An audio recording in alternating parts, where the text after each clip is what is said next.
Welcome to the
The.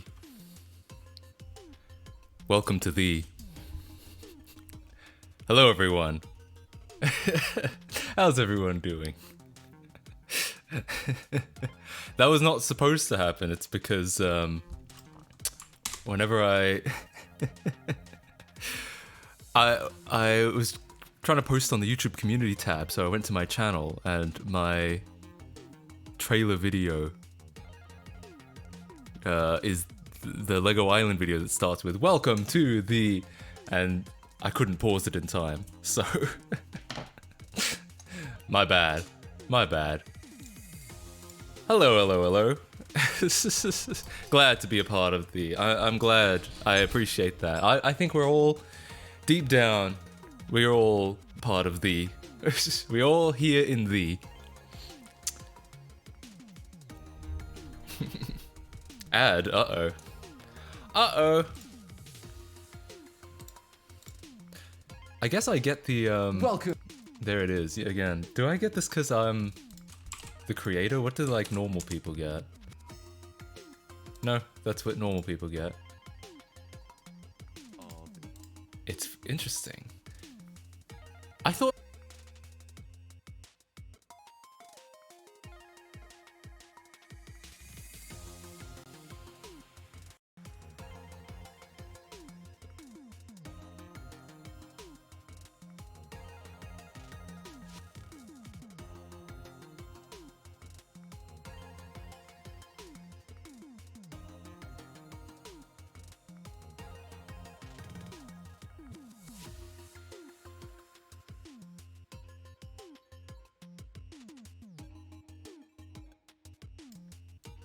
I clicked a scene and OBS just crashed. But it's fine now. I mean, I clicked the same scene again and it's working now.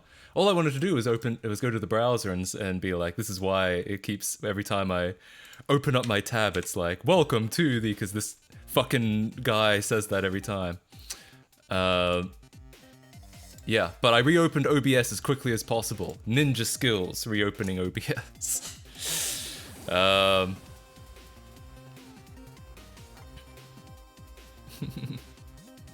I waited 3 hours last week for your weekend CTGPR stream.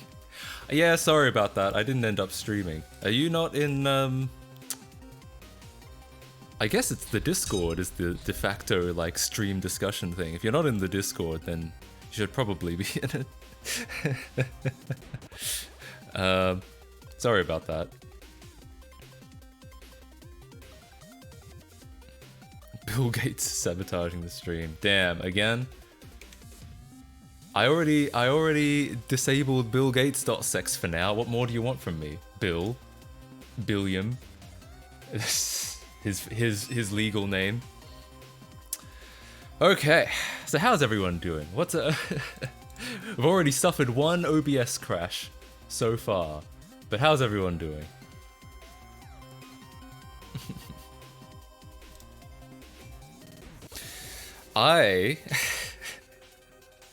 I've been spending too much time working on some really nerdy shit. To the point where it may be becoming a problem. It may in fact be like bad for my my health that I'm getting this much into this stuff. But it is a lot of fun. It is very cool. So where to begin? I've been spending a lot of time on something that I haven't really talked about on my YouTube channel much, which is the Olive video editor. I've been spending a lot of time ironing out the issues that we found last year. We made a between me and one of my editing partners, we worked out we worked on 2 videos in Olive last year. One of them was the video where I got suspended, and the second one was the big PS3 video, the fixing 3 PS3s. I worked on the suspension video, and he worked mostly on the PS3 video. And we discovered some problems that I couldn't address at the time because we were trying to get, meet that sponsor schedule, a video every 2 weeks, or actually more specifically, 2 videos every month. It ended up being more like 3 weeks between videos, and then 1 week between the next video, and then another 3 weeks, and then another 1 week. But still, 2 videos a month. I couldn't really take the time to fix those back then. Now I'm taking the time because now that sponsor contract is over. Yo, Elbow03, thank you for the Prime sub. hang on. My overlay isn't open. I forgot because I was doing so much other prep for this stream. Oh, hold on. Hold on. Sorry about that. The Super Football Club, thank you for the Prime sub. And Flare Spire, thank you for the Prime sub. Oh my god, so many subs, but they're not showing up because I haven't gotten the overlay up yet. Hold on. Hold, pause champ. Alright. You would think with all this nerdy stuff I've been doing, I would have figured out like how to like get this stuff working, but I haven't. Here we go. There we go. Oh, wait. No? Yes. Okay, good. So, oh, Kibibit, thank you for the Prime sub. Thank you all for the Bezos bucks. Now, if you sub, can you just undo those subs and redo them? Now they should show up in the corner, okay? But thank you so much. I appreciate that. Oh, and it says "G'day, mates." I keep forgetting that it does that when it joins the chat. It says "G'day, mates." I thought I saw something about Yo, there we go. Now it's working. Thank you for the actual sub. Not even a Prime sub. Thank you for the actual sub, Wham, and thank you for the Prime sub, Ant Venom. Holy shit! I wasn't trying to actually solicit Prime subs, being like, now it works, but. Hey, I really appreciate that. And yeah, I'm glad it works now. Microsoft Sam is now talking. How's everyone doing? I've already asked that, I think, but... Yo! Sander XPL. Is that how he pronounces... Did he say Jide? I think that's what he said. Thank you so much for the sub, Sander XPL. What mic RAM do you have? My mic RAM, it is the 3. Yo, thank you for the Prime sub, Obi. I think it's Obi. Thank you so much. Thank you for the Bezos bucks. Yo, Foxbat25X, thank you for the Prime sub. Thank you for those Bezos bucks. Remember, it is always morally correct to make sure that those $2.50 do not go to Amazon and instead go to your favorite streamer. Alternatively, it could also go to me. So, I need to get Microsoft Sam to sing Cruel Angel's Thesis. What is that? I haven't heard of that. Is that like, it sounds like My Immortal, the fan fiction. Oh, Mike Arm. I was a little bit confused. To be perfectly honest, my mic arm is just like a cheap eBay thing. I kind of worked this out, which is that obviously the one you're supposed to get is the Rode PSA-1. And I have had that in the past. I bought like a secondhand one in the past. But they're actually kind of expensive. Well, I should preface by saying not super expensive for like pro audio gear, but just kind of expensive in general. So a Rode PSA-1 is apparently $100, which, like I said, but in pro audio, that's not so bad, but in general, it's a reasonably large amount of money, and a cheap like generic one is only like $10. And I've had one of these for like 6 years, and I'm thinking to myself, and so basically, the PSA-1 is higher quality.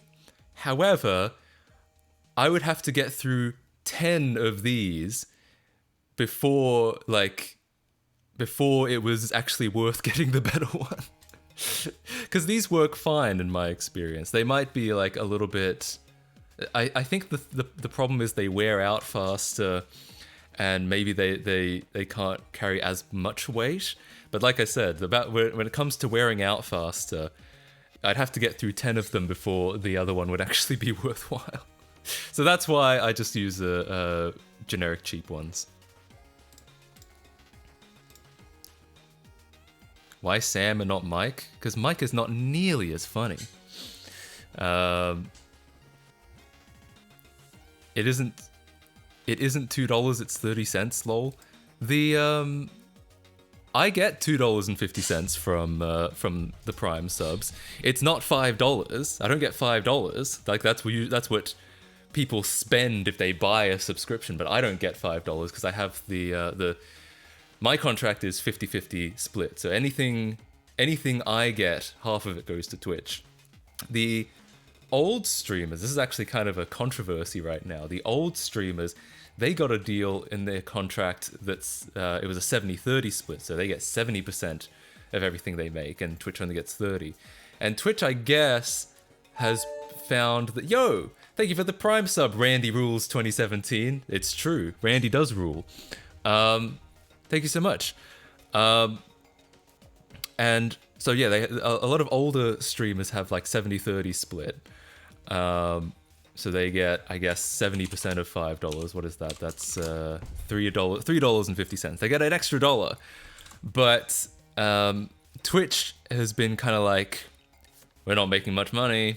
We're a little bit broke. So, and I get it, because Twitch is a difficult platform to run. They have a lot of bandwidth they have to deal with. So, so nowadays they don't really give out that 70-30 split anymore. Now it's almost all 50% split. And if you get a partner contract, usually not only are you supposed to stream for a certain amount of hours per month, as far as I know, you're also supposed to show, or at least they offer, what they'll do is they'll offer you some money. They'll offer you a bonus if you show a certain amount of ads every hour, I think, which is, I guess, I guess the point is that's how they make their money. They want you to show as many ads as possible. Do you get $2 from other countries because some country isn't paying even 50 cents to Prime? Maybe. I don't know about other countries. I only know about what I've gotten. And I know that from my stats, I get usually $2.50-ish. That is not a good emote. What the hell is that? Hype nom. Honestly, most of the Twitch first party emotes are a little bit eh. I feel like almost okay, so that's not quite true. There are a handful of global Twitch emotes that are in the culture, obviously like Pog or PogChamp more specifically, and Dan's Game and Whatface and Bible Thump. There are a handful of them, but I feel like 80 to 90% of the Twitch culture emotes are actually Better TTV or Frankerface Z or 7TV emotes. Most of the global stuff I feel like doesn't get used.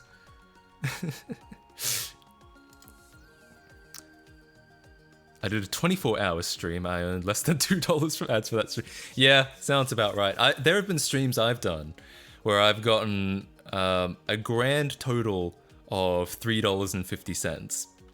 And most of that, $2.50 of that, will come from the Prime sub. And 50 cents came from someone cheering 50 bits. And then, which I guess maybe the 50% split doesn't, either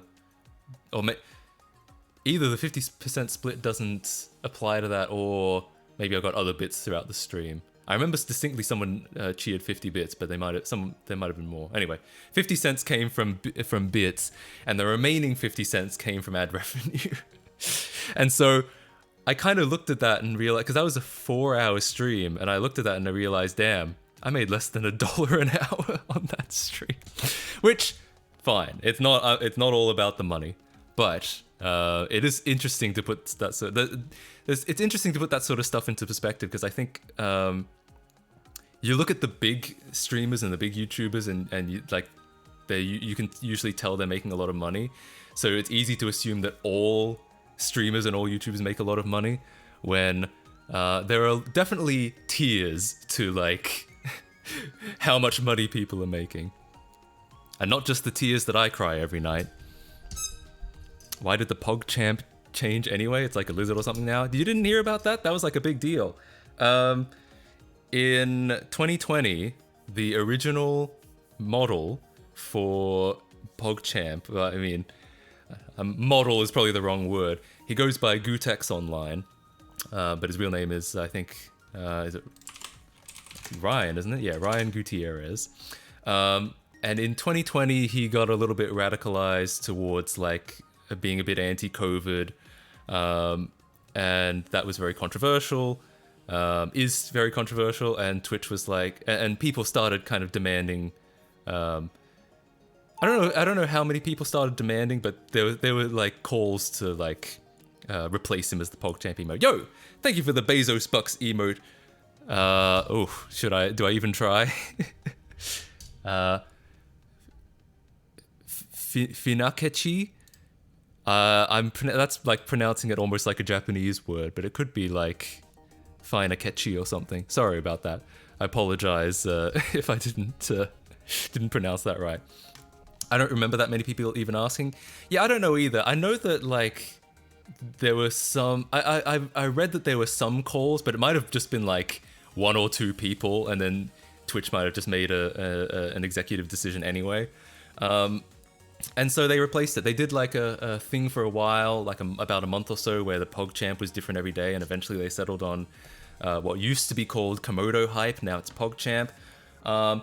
Personally, not a big fan of Komodo Hype. I heard some people at the time were like, "Yeah, that's the best one," but I actually don't love it. I don't use Komodo Hype / PogChamp these days. I usually stick to like the better TTV stuff like Pog or PogU.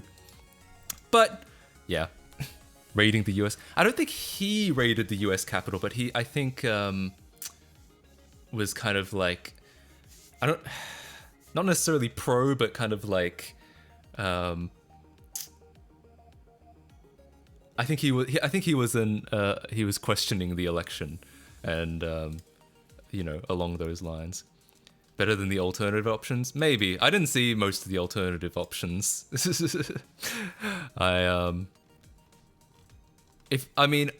personally probably wouldn't have changed it at all, but that's from my like, that's from my privileged position of it not really mattering to me. If Twitch was staking their reputation behind someone, then maybe you wouldn't necessarily want to do that. I think the original PogChamp transcended the person behind the emote, but what can you do? Yeah, I would say yes, but like I said, from Twitch's perspective, it might have been. I can see how from Twitch's perspective it was kind of a lose-lose, right? Like either they might be seen to be tacitly endorsing what he was saying, or they might be seen, or the current situation, which is that some people don't like the new emote. So yeah, he didn't actually like the emote either. That's true. Most of the global Twitch emotes were not like taken with permission. They were just done, and Twitch was small enough when it was created that they could like get away with it, and then they became so popular that people that kind of just went with it. But most of the global emotes were not, or at least the ones of like people's faces, as far as I know, were not like licensed images. They were just they just kind of happened. Like the tryhard emote, which is, from what I remember, like the most banned emote anywhere on Twitch because of how people use it. But that's just taken from some random photo of Trihex. I don't think they licensed that photo or anything like that. It's just from some like fan photo, a photo that he took with a fan. So yeah, you can't use more than 4 PogChamp in a message. The 5th won't load. I did not know that. Gotta please advertisers. That's also true. Yeah, advertisers is a tough one. That's how, you know, again, I talk about this a lot, that it's become a common thing in my streams where I'll say that YouTube gets a lot more shit than they deserve. Like a lot of the things that that we blame YouTube for are kind of things that they don't have any control over, like copyright. And I have to say the Adpocalypse is also one of them. It's again just a spot of like just YouTube being in a really difficult spot because we don't pay them to upload videos to the website. You know, they're, as far as they're concerned, we just kind of take up space on their servers. It's the advertisers that give them the money, so they're ultimately the ones whose opinions matter. So yeah. By that logic, they should have made more emotes out of spite. That's kind of funny. I mean, that would have been very petty, but it would have been very funny. Not for him. I mean, I shouldn't say that. It's kind of it would be quite mean, but also it would be funny just to see a corporation do something like that, be that spiteful. Not a good precedent to set, but just funny. Who would know that this pretty bad guy was the PogChamp, though? Yeah, I don't know. A lot of people probably have no idea who he is. And honestly, I don't know if I'd even go as far as to say he's a pretty bad guy. Just that his opinions were, let's say, in my opinion, perhaps misinformed. But I feel like anyone can fall into propaganda, right? We're all susceptible to propaganda. Nintendo didn't come after these emotes. I am gonna guess that they probably did license those. Otherwise, I feel like Nintendo would have done something. Should have found a lookalike so it looks identical but it's someone else. I think there were a couple that were similar. Like they did a cycle again. I didn't see all of them. I did not see every single one, but there probably was something that was similar enough. Anyway, doesn't really matter. Yo, Matt, hope you're good. Did you see this article on using YouTube as infinite cloud storage? It reminded me of your...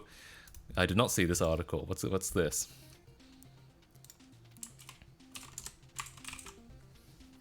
Oh god. It's just a straight up QR code at the top. Oh, I see. So right. So because YouTube provides effectively infinite storage space, like I'm not limited in how many videos and how many gigabytes I can upload to YouTube, like I am on Google Drive. So the idea is that you just store it in the form of a video. You store the data in a video, and then you effectively get full storage. You get unlimited storage. I mean, I appreciate the ingenuity. That being said, you could just also make infinite Google Drive accounts. It's probably not... I feel like it's not that inconvenient to just have a bunch of Google Drive accounts. Surely video compression hard fucks that. I feel like yes, but then again, the pixels were very big, so I feel like you could probably... If it was actually one pixel each time, then yes, I think absolutely they would just get ruined by compression. But because the pixels were so large, which obviously makes the compression a lot less efficient, I feel like you could probably get away with doing that. I just say Pog rather than the... Yeah, Pog, technically Pog is its own emote. It's this one. And yeah, oftentimes I will end up just using Pog or PogU instead of Komodo Hype. Just because I like them better. I am a big PogU fan, to be perfectly honest. PogU supremacy. Alright. Oh yeah, someone made Bad Apple with QR codes. I think I've seen that. I've seen a lot of Bad Apple stuff. It's good stuff. It's good shit. I've seen like someone port Bad Apple to the NES. It's very impressive. God damn. All right. So let me talk about what I've been doing recently. I was talking about Olive a bit ago. So I've been doing a bunch of optimizations on Olive. I feel like I don't know if I'll show them just because it's probably not very interesting. I'll just be like, look, when you used to drag clips, it used to take like a few seconds. Now it doesn't. Who cares, right? But I've been doing stuff like that. I've been rewriting little bits and pieces to make it work a little bit nicer. That's been fun. It's been nice to get back into coding projects. You know, I like making videos, but when I'm making videos at that kind of pace, I find that usually I have to like truncate the project down to fit the schedule. So mostly what I'm doing is just video editing the whole time, which is not really my favorite thing to do. So it's been nice to kind of get back into some more technical projects. I'm a nerd is very interesting. I don't know about that. Let me know. Okay, I can at least show you a video and you can let me know how much you regret it afterwards. Let's see, because I did record. I do record videos of progress because I post about them on the Olive Patreon.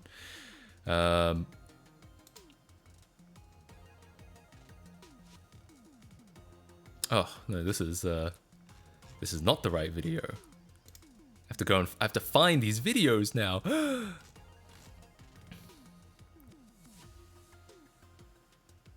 December 3rd. No, it wasn't that long ago.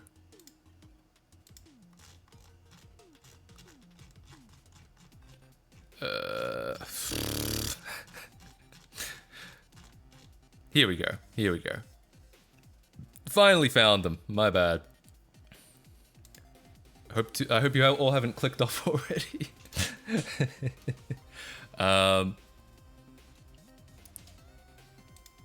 You're getting people. If you're interested in Olive, you're getting a sneak peek because I haven't even posted these on the Patreon yet.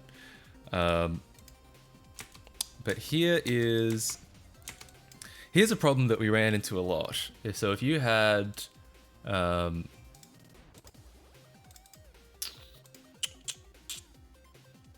we go. So if you had a bunch of clips, like a large number of clips, in a sequence of a lot of other clips, if you would drag, what the hell? Okay. If you dragged the clips, sometimes it would just kind of stop because it would need some time to think about what to do about all of these clips, basically. As you can see, many seconds. And you know, it figures it out eventually. It does. It gets there. It doesn't crash. It's not a crash or not a fatal error. It's just having to do it's overthinking, I think that's probably the best like non-technical term I can use to describe what's happening here. It's overthinking. We've all had those days. It's a little bit anxious, you know, doing a little too much work for the end result. But not anymore. Now, I think it's this one. Should be. Yeah. Now it's closer to this. It might even be faster than this because this is a bit old. Yeah, no, this is about what it's like now. Great. Excellent. Fantastic. Optimization. CPU cycles go brr. Oh, this is back to the previous clip. It's looped the playlist. Pay no attention to this. This is not how it is anymore. It is like this now. So yeah, that's fun. And I've been working through just a bunch of those sorts of issues that we uncovered last year and that I'm only managing to get to now. So stuff like that. Optimization. Awesome. How is that so slow? Let me think. What was it actually? What was the bit that was so slow? Oh yeah, the bit that was so slow was that it used to it was having to like it was redoing the array of clips like over and over, like more than it had to, and it had to like shift it was shifting memory around in a very unoptimized way. You know, it made sense. As far as like the logic goes, it was just very slow, and so I had to find a faster way to do that, to achieve the same thing, basically.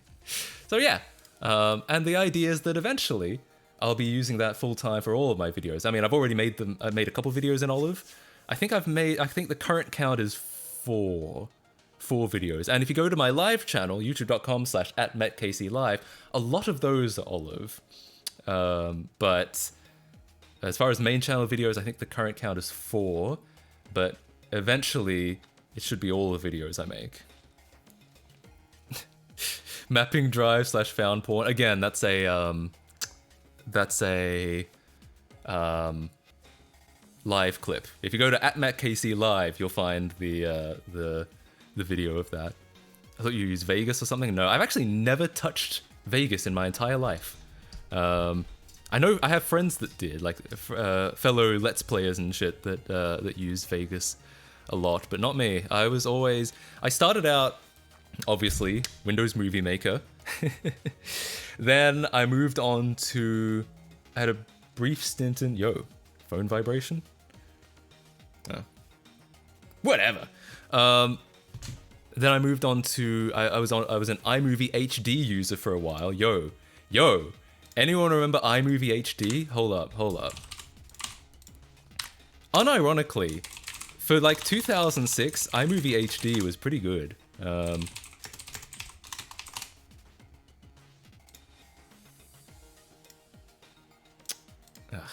I accidentally closed my browser. Here we go. Unironically, because like the big thing that I wanted in my video editing, the problem with Windows Movie Maker was that it's not like actually frame accurate when you make cuts.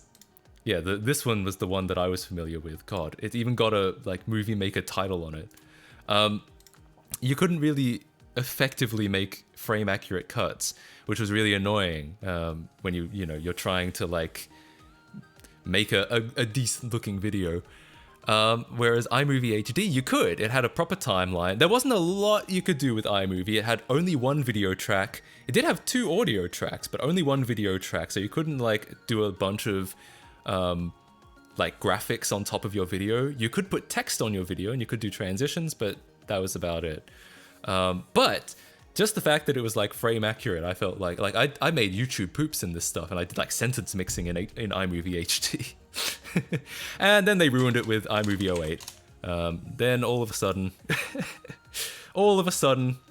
it was hard to do those sorts of things. So that's when I stopped using iMovie, and I actually became a Final Cut user for a hot second. I had a... Don't call the cops. I had a pirated copy of Final Cut Pro. Actually, it might have been Final Cut Express. I think I literally thought... from memory, what I thought was Express was the cheaper version. Like, Final Cut Pro, I think, was like $1,000, and Express was like $300. And for some reason, I felt like, well, if I pirate Express, it's morally better, right? Because it's cheaper. So I'm only conning them out of $300 instead of $1,000. So I was editing with Final Cut Express 7 for a bit. This thing, yep, the Grey Boy. This was good. Like, I know people that kept using Final Cut until like 2000 or like 2016. Like they stopped updating this in 2009. They switched instead to Final Cut Pro 10, which some people love it, some people hate it. A lot of people just switched to Premiere after this. But some people use it and it's fine. But it's not the same thing as this. And I know people that clung on to this old Final Cut version for until they couldn't anymore. Basically, until Apple... there was I think it was macOS Sierra or High Sierra, where you couldn't use Final Cut anymore. Like, it just stopped working. And people just... I know people just used it until they couldn't, until they were forced to upgrade to a version of macOS that didn't let them do it anymore. I think even Bill Wirtz, if you guys know Bill Wirtz on YouTube, I think even he was using this until very, very recently. And then from Final Cut, I went to Premiere. I was on Premiere CS4 for a while. And I basically went through all the Premiere versions. I went through CS4, CS5, CS 5.5, which was a thing for some reason. I don't know why there was a CS 5.5, but there was. And then CS6.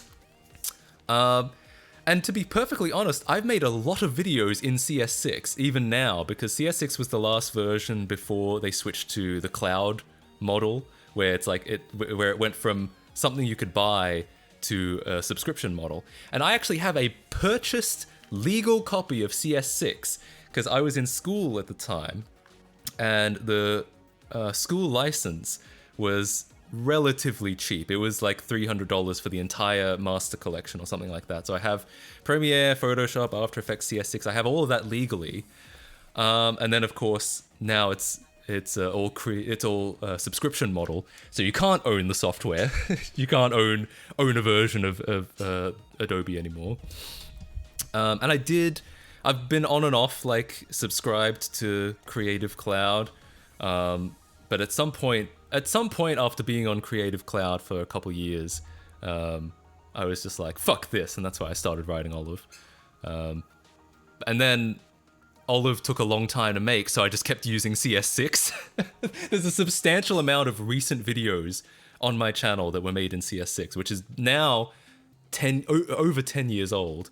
So I've become one of those people who, you know, clinging on to Final Cut Pro for years. I've been doing that. I've been clinging on to CS6 for years. But hopefully not for much longer. Hopefully, I mean, Olive is pretty much, like, we made videos in it. There were problems and I'm working them out, but it's so close to being like, to the point where at least I can use it for my videos. And not I don't know about other people. I can't guarantee anything. But yeah. AVGN was stuck. Yeah. AVGN is actually who I was thinking of when I was talking about, like, people that were stuck on it for a long time. And yeah, Bill Wirtz, I remember he said, I think it was on the H3 podcast in like 2018. He was like, they asked him like what video editor he used, and he was like, oh, I'm screwed. I still use the old Final Cut or something like that. And I was just like, damn. Holy shit. I'm still using my CS6 stuff, even though my keys no longer work, so I'm forced to do other methods. Yeah, sounds about right. I'm still using CS6 actually, because I main Linux, but like the one program that I haven't found a Linux alternative to yet is Photoshop. Like, I know GIMP exists, it's alright. Krita is pretty good. They've got a lot of Photoshop-esque features, but for me, nothing has yet beaten Photoshop. So I actually run Photoshop in Wine, Photoshop CS6 in Wine on Linux to this day. That's like the only major program I still run in Wine. Everything else I found a native alternative for. So yeah. What is Olive? Editing software you've developed or something? Yep, it is editing software I developed, and I have been developing it for years. In fact, I've been developing it longer than I've been a professional YouTuber, technically. But I consider the two kind of hand in hand, because here's a really fun fact. I started making Olive because I was doing a lot of YouTube videos, but I wasn't making any money off YouTube back then. I was averaging like 40 views back then. So I started making Olive because I was sick of Premiere from doing videos, and that started to take off. So I started making money off Olive, and then not a lot of money, by the way. Open source does not make a lot of money, but I started making a little bit of money, more money than I ever made off YouTube at that point in time. And my first tech video, the installing Windows 98 on a modern laptop, I actually only technically made that video because I wanted to test Olive. Like, I'd been developing Olive throughout 2018, and I wanted to make something to test Olive. technically, I only made that video because, well, not only. I also thought it was a fun experiment to install Windows 98 on a modern laptop, but the real reason I made that video was because I figured it was a good excuse to test what I'd done so far in Olive. So in some ways, I owe my YouTube career to Olive, and then now, you know, we're testing YouTube videos. We're testing making big YouTube videos in Olive. So now Olive kind of owes something to the YouTube channel. It's an interesting kind of it's very much an interplay between the two projects. The story about Olive could be a video all on its own. I appreciate that. I mean, I think I probably would make a video eventually.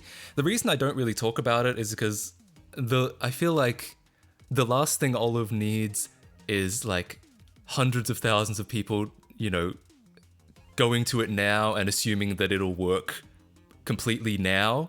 Like, it's still in development, it's still in alpha, it's still something I'm working on. So I feel like, and I feel like if I start publicizing it on the main channel, like making a big deal about it, then people are just going to be like, people are going to expect something that works a lot better than it does, and they're all going to be like, man, I was so hyped, but it's so disappointing. It doesn't work at all. And so I feel like I need to wait, at least until we get a stable release. Then I can start talking about it on the main channel.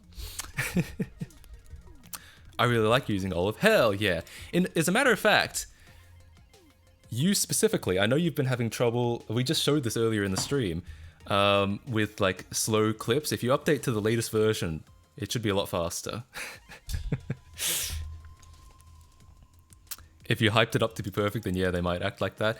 I don't know. I feel like I feel like it's so hard to like do, what would you call it? PR, public relations. It's so hard to get the message across. There's so much noise in the world that you have so little time to like get your point across to people.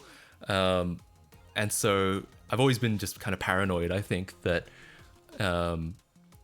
even if I say it's like, you know, it's not really, it's still an alpha, that people will still be like, what the fuck, man? I can't believe this is so broken. You know. Olive is a pretty good Linux video editor. It crashed my entire desktop twice. You're welcome. Once you think it's pretty good, yeah, I think once I'm at a point where I'm using it for every main channel video, then yeah, I'd probably talk about it then. If Olive is actually that good, I might actually have a good alternative to Vegas on Linux for once. That's my point though. It is not actually that good. It is still in development. I'm still working on it. But it is close to me being able to use it. But yeah. Add in compile instructions to intimidate most users. There are compile instructions somewhere. I could just, you know, yeah. I guess if I just disabled all binaries, then yeah, I guess we could. I guess we could just intimidate everyone. Stop kidding yourself. Olive is very good. Well, I appreciate the kind words, but once again, I don't want to give people the wrong idea. I don't want to give people the idea, like, I don't want people to be like, oh yeah, I can make my like 1.5 hour video essay in this, and then something like catastrophically goes wrong, or it starts running really slowly and they can't finish it, and they're like, I've wasted 25 hours on this project and now I have to restart it in something else. Fuck Olive. You know, it's so easy for that to happen. I've seen it happen, and so that's the that's the issue. A Wii U donator? Who's Wii U donating?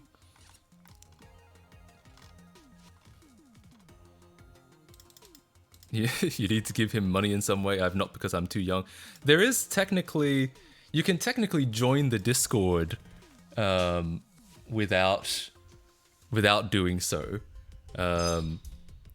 the Discord is technically open, but the sending messages permissions is limited to patrons, Twitch subs, and YouTube members, simply because that was the most reliable way to like cut out spam and just like, you know, people just coming in and well, spamming basically.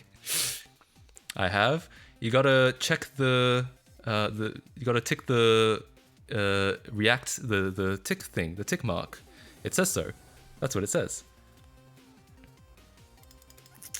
Oh, Wild Fan. Oh right, the Wii. Yeah, you're right. The Wii U donator. I can still chat. Yeah, if you again, it didn't. Oh, I guess the message is gone now. Yeah, it didn't. It doesn't apply retroactively. Anyone who was already in there can still talk, but anyone who joins after that, that rule applies to them. Did make a bunch of video essays and Oliver's pretty satisfied with it. Well, I'm glad it worked for your friend.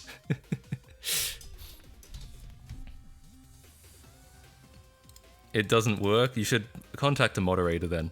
Yeah, I can't give you technical support on stream. Like I have to. Yeah, you need to contact someone on one of the moderators.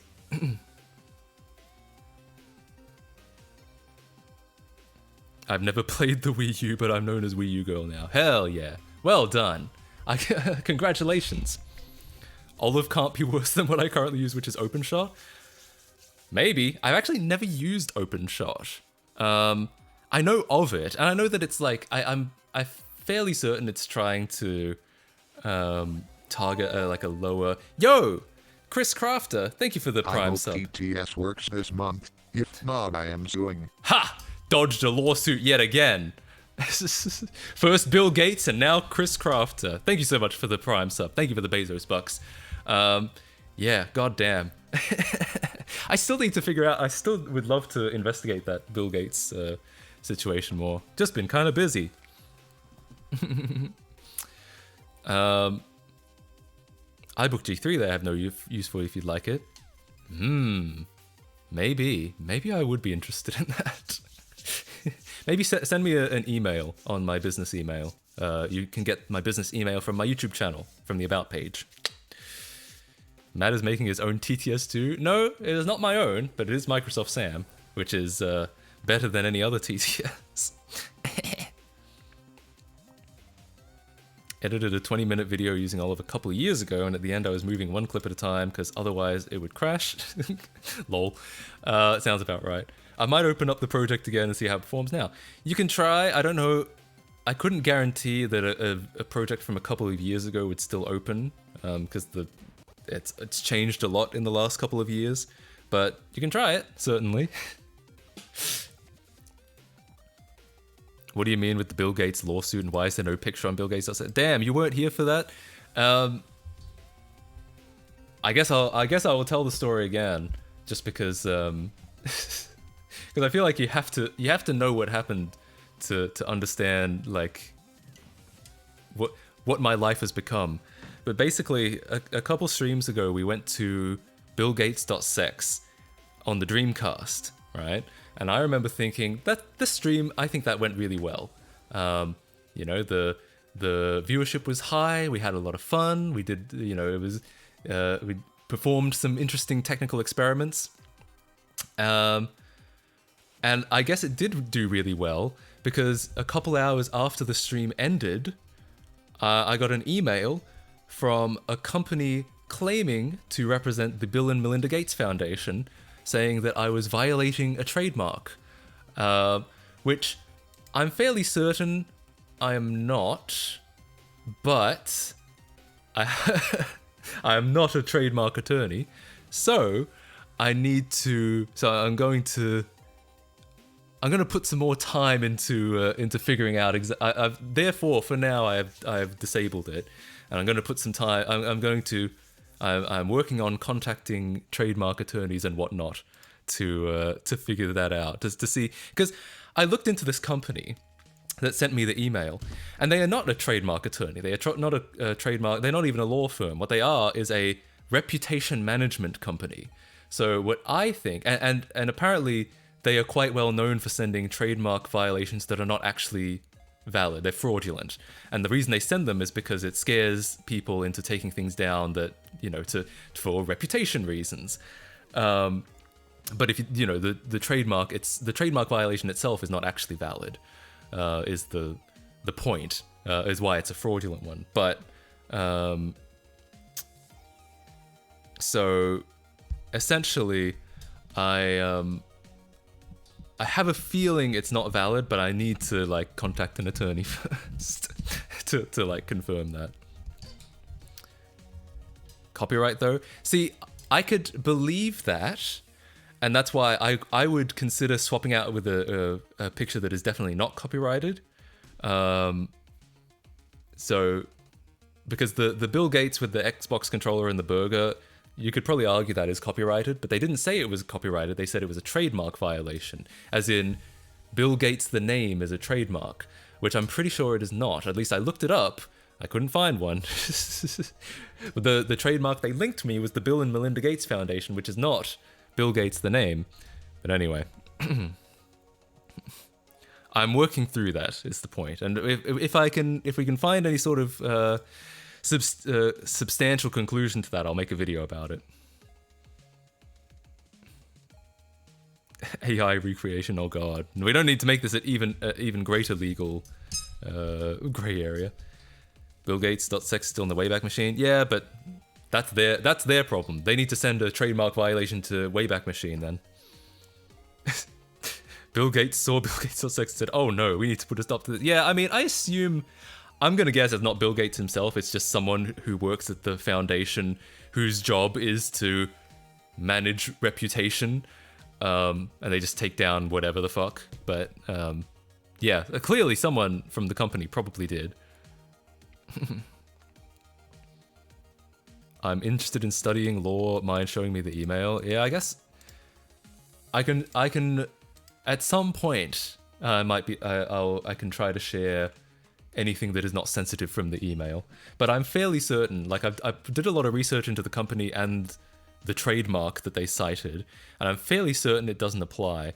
And the thing is, yeah, but I like I said, I can't be conclusive with. I'm not just going to put it back up and be like, "Fuck you," without consulting someone. Be careful, etc. Yeah, of course. That's what I'm trying. They must have confused me with the guy that bought Bill and Melinda Gates Foundation.sex. Yeah, I mean, my bad. That might have been Markiplier, and we just look so similar. So yeah, that's that situation. And yeah, maybe as Wham says, we should turn it into a command, because that's the third time I've had to explain it, and it's probably the story probably gets worse every time. I probably get worse at explaining the story every time. So yeah, anyway. So that's Olive, that's the Bill and that's the Bill Gates situation. Another thing that I've been working on, this has been really exciting. I've actually been I've been having a lot of fun with this lately. I've talked in the past about GPU pass-through, which is that my computer actually runs a lot of virtual machines, subcomputers, as you may call them. But they're better than the average virtual machine because I give them a real hardware graphics card. And what that means is the majority of like the overhead and compatibility problems and all of that shit that happens with your normal virtual machine is tends to come from the virtual GPU that they're like emulating. So yeah, and so what's nice about a GPU pass-through VM is that you get very, very near native performance. So I run Linux on the host, but I also run Windows in the guest as a VM guest, and I can play games in that because it's got a real GPU. I edit videos, I run Premiere in that, and it all works really well because it doesn't have the same overhead as a regular virtual machine. It's got a real GPU. I was playing Halo Infinite in it for like a year until they got that working in Steam. Or in Proton, I should say. I think it's working now. To be honest, I haven't played it in a couple months, so I don't know. Now, that's all fine and dandy. Oh, and you can even do it with macOS, because macOS is infamously like slow in a virtual machine because it's all software rendered, because there's no Apple of all people are not going to let you write a virtual machine graphics card driver because they want you to buy their real hardware. That's how they make all their money. So also, I've got something in my eye. Big oof. And so, but I can get a near-native macOS VM running side by side with my host Linux, all of that good shit. And I've been trying to think, how far can we push this? Because, I can run Windows 10. I have Windows 10, I have Windows 11, I have Windows 8, all running really well, all near-native performance. I have macOS Big Sur, High Sierra to Big Sur. I had Monterey installed at one point, but I think I removed it because I wasn't using it. So I have all of that. But you know me, I'm a big retro vintage guy. So what about Windows 7? What about Vista? What about XP? What about Mac OS 10 Leopard, Tiger, Snow Leopard, And so I've been, to be perfectly honest, not many people care about this. I care about this because I'm me. But most people are just like, most people have no use for an old XP or Windows 7 virtual machine. They just want to run what I run in my Windows 10 VM, Premiere, and the occasional video game. I care about, hell yeah, we can care together. But most people don't care, which means most people there aren't really tutorials online for this. Usually what you find when you look up, like, can you run, like, if you Google something like, can you pass a GPU to a Windows XP virtual machine? Usually it'll be someone asking, and then a reply that says something like, I don't know, and that'll be it. That'll be all you'll find. You won't find any tutorials, you won't find anyone being like, yes, it's possible, or here's how to do it. No, it'll just be like, maybe, and then no one will have figured it out. So I've been trying to figure this stuff out. Just made a Windows 7 VM, hell yeah. And I did figure out Windows 7. Technically, there wasn't a lot involved in figuring that out, and I can't run that just yet because I've had to do some... because I've run out of PCIe card slots. But if you go to the forum, forum.com/MattKC, no, forum.mattkc.com. God, I said it wrong the first time. If you go to forum.mattkc.com, you can see that I've written up a tutorial for getting Windows 7 running in with a GPU pass-through VM. No screenshots, unfortunately. I should have put a screenshot somewhere. But what I've been really excited about is, yes, someone just said it. I would love to run a proper GPU-accelerated Vista virtual machine. Ha! What a good idea. If only I'd thought of that myself. But wait, I did. So great news. As a matter of fact, yes, let's do that. Okay, so hold up. Let me boot up a virtual machine real quick. Why don't we?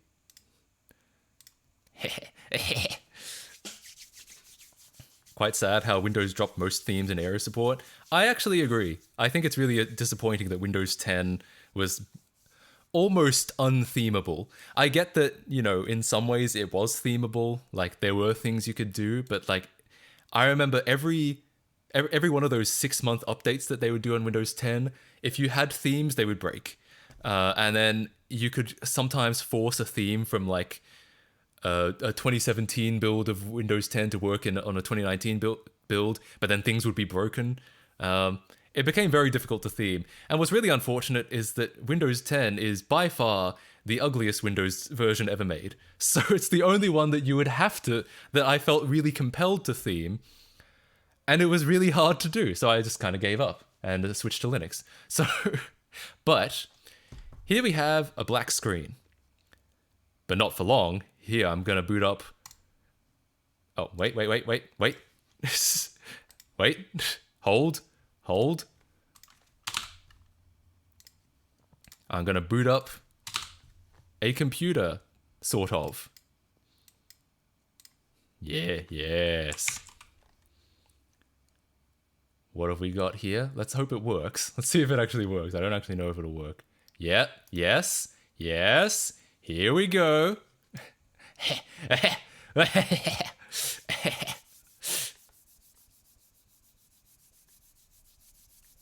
Yes.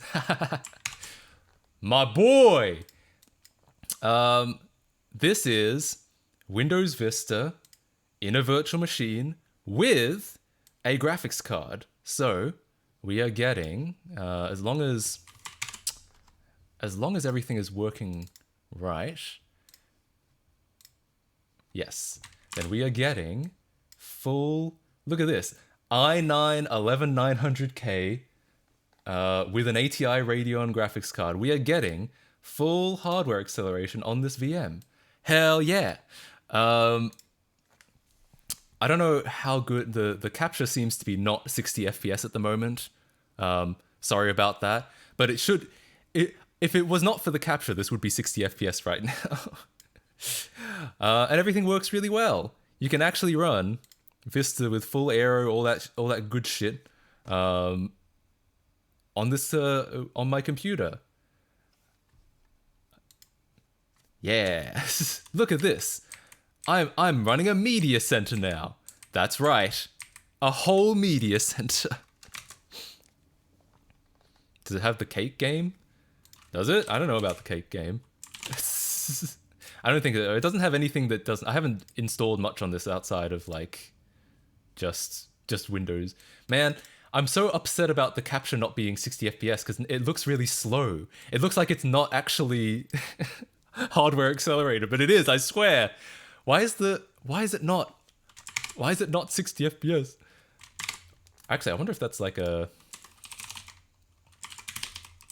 How did you do this in Vista? How do I change the frame rate? Maybe the frame rate itself is set to like something that's not 60 FPS. Screen resolution. Monitor 60 hertz. No, I think it is just the capture being weird. And to be fair, the capture card that I'm using has always had frame rate issues. This is the one where, hang on, I can demonstrate this real quick. I have to, I want to make it absolutely clear that if you're seeing frame rate problems, it is not the fault of the computer, it is the fault of the capture. And the reason why, I can demonstrate that if we bring up an old Matt Casey live clip. Actually, it's not old, it's fairly recent. Here we go, this one. There's a point towards the end of this where I'm like, this is the same capture card I was using, that I'm using currently for the Vista thing. Previous iterations of this overlay were limited clearly in my rewrite. Here we go. So you can see the frame rate is like screwing up. Frame rate is like, what frame rate is this? Isn't 30, is it? It's not even 30 FPS. So currently, that's what's happening with the Vista VM. Is it's not even capturing at 30 FPS, and then it freezes on this face because it hates me that much. But again, that's just a demonstration that my capture card is known to do this. Other than that, though, hell yeah! Look at this, the fancy version of Solitaire. Isn't this what we all install Windows Vista for? I do remember going into the like electronics store back in the day and being like, whoa, this version of Solitaire is really cool. Because that's just because I was a nerd. Oh, it's inside Purple Place. Wow, I do have Purple Place.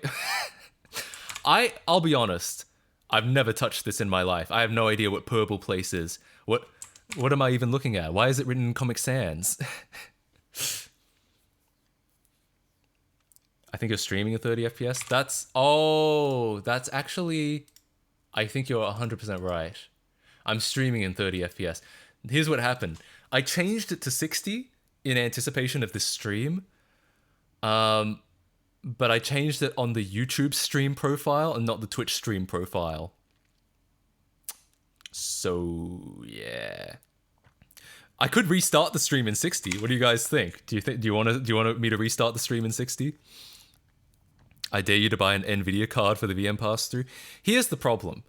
I want to get the most out of every graphics card, which means I want it to work in Windows and Mac OS. And the problem with doing it with an NVIDIA card is that historically, and especially now, NVIDIA cards do not work as well on Mac OS. So that's why they're all ATI and AMD cards. It's because generally, for the most part, you get better Mac OS compatibility out of it. But I do agree that on Windows, I'd prefer an NVIDIA card. All right, we're going to switch. Everyone has agreed. We're going to real quick switch to a 60 FPS stream. Hold, don't go away. You might need to refresh, but I'll be back as quickly as possible. Hello? Are we back? Hello? Hello?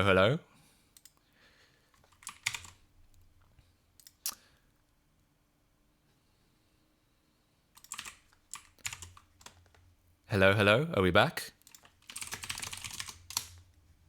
Okay, we're back. People are saying we're back. Great. Excellent. So my camera is still probably 30 FPS. I think my camera, my camera is set to to 30 FPS and it's set to a 30 FPS shutter speed. But this should be, look at that. Ain't that buttery smooth? The overlay still says 30. That's probably manually running at 30. I switch that. Do FPS again, and it should now say 60. Yes. Hell yeah. I'm so glad. Now you can actually see hardware accelerated Vista in all its glory. Oh. Also, I need to fix something real quick. You can see there's black borders on the side. That's because this graphics card has identified the HDMI as like a television, so it's underscanning it. It's like scaling it down to like 95%. I want to fix that because I hate that, which means I'm going to need to install Catalyst Control Center. I ran into this earlier. NVIDIA cards don't allow you to use them in a VM. I was joking. Actually, there are ways to do that. You can like find ways to make the to like hide the fact that it's a virtual machine. But it is true that they make it harder. Much like a lot of things, if we're being totally honest, NVIDIA makes it a lot harder than it should be. I think, unfortunately, I usually like to just install the driver when it comes to installing AMD shit, because I'm not the biggest fan of the Catalyst Control Center. However, I believe it's the only way to actually get to stop underscanning the fucking image. Don't be scared. We're just reinstalling the graphics driver. It's fine. A little bit of black flickering is completely normal. We do a YouTube stream next time. Here's what I'm considering doing while we're waiting. What I'm considering doing is just saying fuck the Twitch affiliate rules and streaming on both.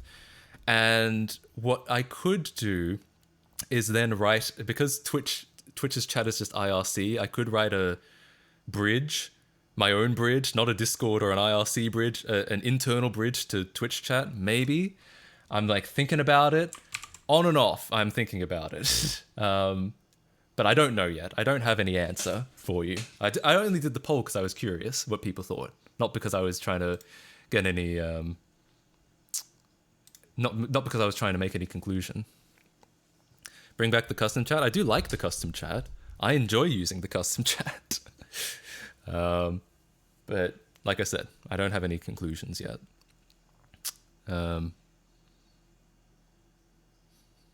As an AMD user on Windows, the worst thing by far is the software. True and based. Bad idea. Cool. The card itself works fine, but I just uninstalled the software. Yeah, I know what you mean. I'm not, like I said, not a big fan. But as far as I know, there's no other way to change the scan, the overscan on the underscan. Ask PewDiePie, he has experience with bridges, but he doesn't have experience with my custom chat. Oh, wait. I know what you said. I know what you're saying. Yeah, I see. I get it. I figured it out. Oof. Okay. Well, as soon as this Vista VM reboots, we should be able to get rid of the underscan. That's what all this was for. I hate these black bars around the side of the screen. I'm not happy with the black bars, so I have to fix them.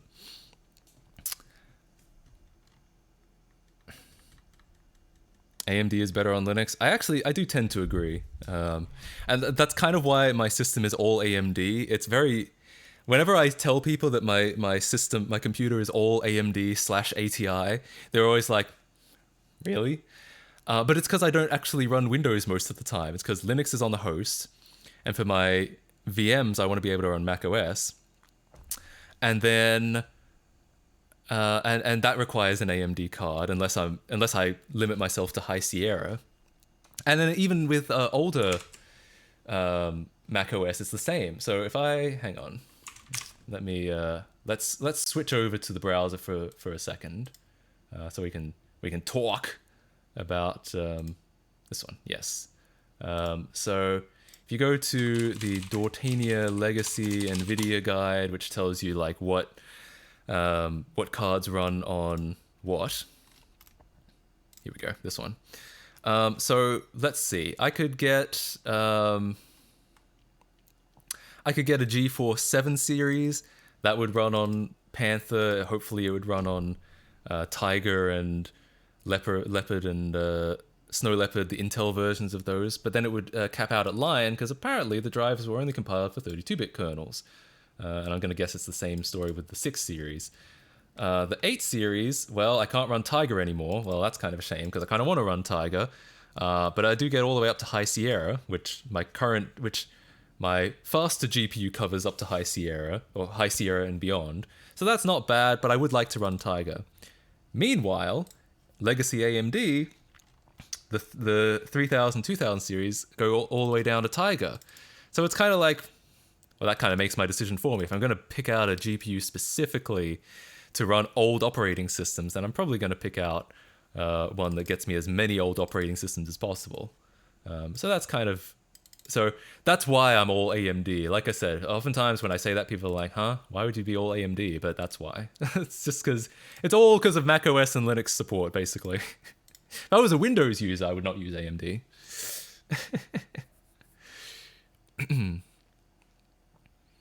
What's up with the Wii U underscanning the VWii or whatever? I don't know. It does. I know what you're talking about. I don't know why, but I know what you're talking about. It's really annoying. What kind of CPU do you use? Well, if Vista ever like reboots, you'd be able to see it because it passes through the CPU. It's an 11900K. Do I have to force reboot it? Like, this has been taking a really long time. Okay, well, I'm going to force reset it because I feel like I feel like if it's taken this long, it's probably going to take forever. So I'm going to force reset it. RX 580 is literally the only thing that wasn't annoying to get working on my Hackintosh. Yep. Sounds about right. The 580 is very similar to what I've got for my GPU. Mine's the 570 or a 470. So hang on. And I think it's supported down to like Sierra or something. Yeah, I know 11900K is very bad. I know it's got like worse worse multi-core performance than the 10900K, but I don't really care. I just don't really care. Okay, so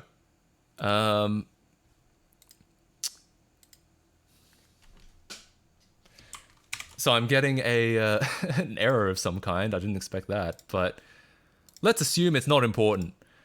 Like most computer errors, let's just assume it's not important. Let's finally should be able to get rid of the damn overscanning. One of these will do it. I swear to God. Last time I tried to do this, it was in somewhere completely different. No. Oh, it's probably here. It's probably one of the scaling options. Holy fuck! That was so much work, but thank fucking God. Okay, we're good. If you're watching this in 1080p now, you should be seeing absolutely clear, crisp pixels. Delicious. Okay.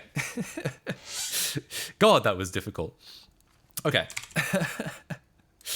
So as I was saying, I was gonna try the cake game that everyone's talking about that I've never heard about before.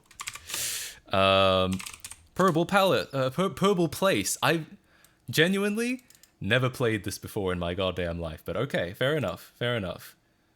Oh, beginner. I don't want to get too ahead of myself. Oh lord. Okay, we don't have sound. Let me. I realize we don't have sound. Let's get some sound, shall we? I think it's gonna be this, and I think I will have to.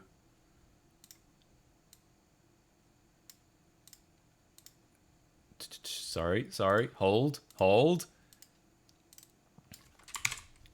Here, I might have to... Do we have any sound devices installed? Yeah, right. Oh!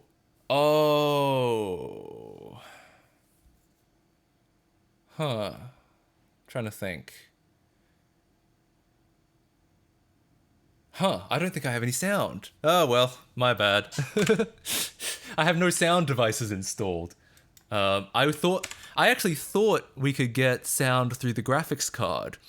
And it does seem like maybe there's a way to do that. But this card actually only has DVI and S-Video. So I'm not sure how I would get sound out of it. Oops. Yeah, I don't know if I'd be able to figure out sound during this stream. Trying to think what I mean. Obviously I could set up a way to get sound, but I don't know. I feel like it might take a while. Does S-Video not do sound? No, it doesn't. It's only a Luma signal and a Chroma signal. So why weird though, but why is there a sound device? Because I have I've seen this card. It only has 2 DVI and an S-Video, unless I'm wrong. Does it have an HDMI on it? Oh, depends on the DVI version. Later ones are basically HDMI with a different port. I know that they're the same visual standard. They're both TMDS inside. I actually adapt between DVI and HDMI all the fucking time. What I don't know is, I feel like DVI can't do sound. I feel like it just doesn't have pins for sound. Yeah, no. The DVI I don't think has pins for sound. I know that they both use TMDS, so they can be passively adapted. But I'm fairly certain DVI does not have pins for sound. Some devices detect the adapter and sends audio too. Well, technically we are doing that. I am technically using a passive adapter to go from DVI to HDMI for my capture card. But where does it send audio to? Because if there's no pins on DVI for sound, where does it send it to? Do you daily drive a Hackintosh? I've actually been talking about exactly what I run in this. Basically, this whole stream has been talking about what I main or what I daily drive. And the answer is not a Hackintosh, but close. Okay, well, the point is, I don't think we can get sound this stream, but that's okay. I'm sure it's not important to making cakes. It's a passive-aggressive adapter? True. I think you're right. Oh, goes to the monitor through a separate port? Maybe. Maybe there's like adapters that do that. This is not one of them. I don't think this adapter has any audio capability. So, until I get some other way of getting audio out of this, I think we will be soundless. So yes, no sound. Tell you what, let's... That's okay. We don't need sound. We make our own sound.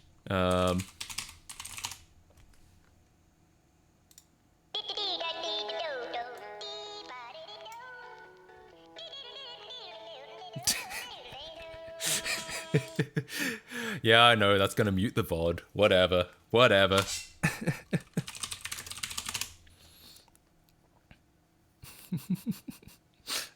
Baldi's Basics soundtrack? Does it have... Baldi's Basics... Oh, it does have, like, opening music, doesn't it? Most of the game, I don't think, has music. Just play the game soundtrack? That's actually not a bad idea. Not a bad idea. Purple Place OST. Yeah. All Windows sounds. Okay. Let's just pretend these sounds are actually appropriate for what's happening. Okay, so it's actually very distracting.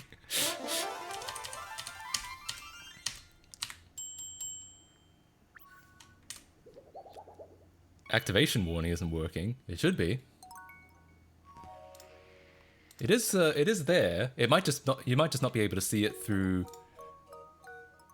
this. Oh, it's behind the webcam. Ah, that makes sense. There it is. Now it's okay. It was behind the webcam. Sorry about that. There you go. Play Zool Rave to make it a sudden live video. Is that it feels like a reference that I don't understand. Okay, so start your cake here. Look at the order on the TV. Okay, we're making a very pink cake. And choose the right shape for your cake pan. Well, clearly it's a circle. It's a circle. And it's all pink all the time. Oh. Right arrow. Oh, this right arrow. I thought it meant the right arrow on the keyboard. Probably should have figured that one out sooner. And then pink frosting. And then, wow, these are some really excited sound effects for icing a cake. And then you put a clover on top. Wow. That took all of my brain cells to figure that one out.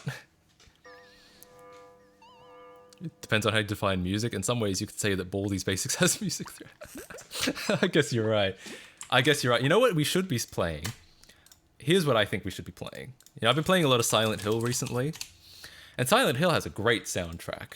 The first one on the PS1 is what I've been playing. And it has, yeah, like I said, fantastic soundtrack. And I think it would actually work really well for this game.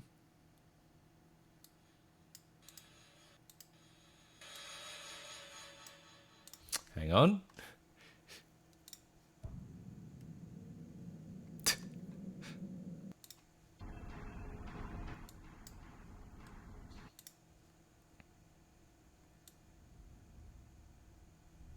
How did I fix it? Oh, I didn't. It was a joke. Great. I think this will work. So, let's make the next cake, guys. Wait, how do we say that we're done? Oh, we just like send it over. Oh, it's another circular cake. Look out. If we don't get this right, we're gonna die. Oh, shit.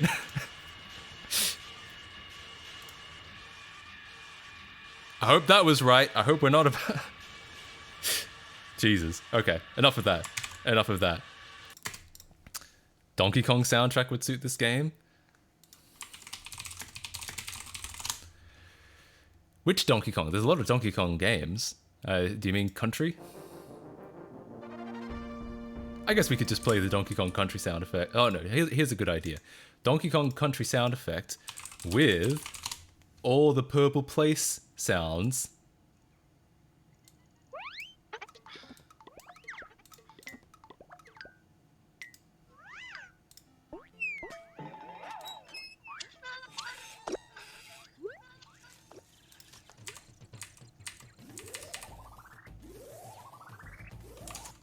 Wait, I can only hear the sound effects. Where's the music? There we go.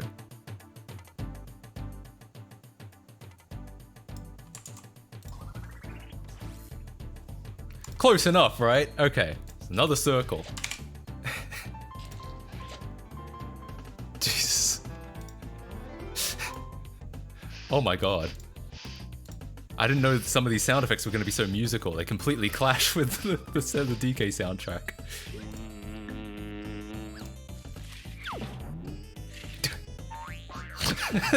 Boom.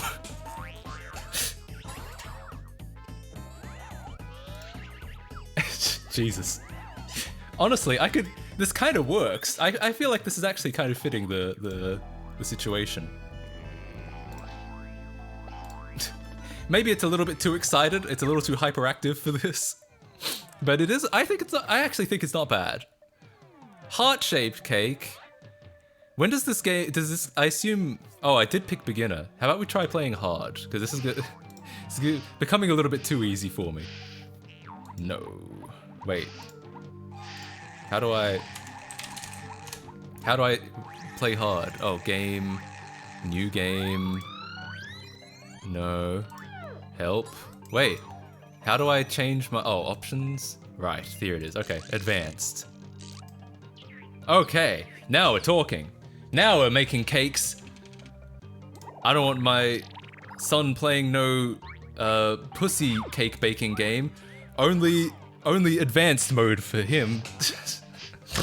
Oh no. Oh, we're time limited. Uh-oh. Okay, green. Oh, wait, no. No, we have to give it another. Is that right? What? Oh, no, are we going all the way back and putting another circle on it? Holy shit.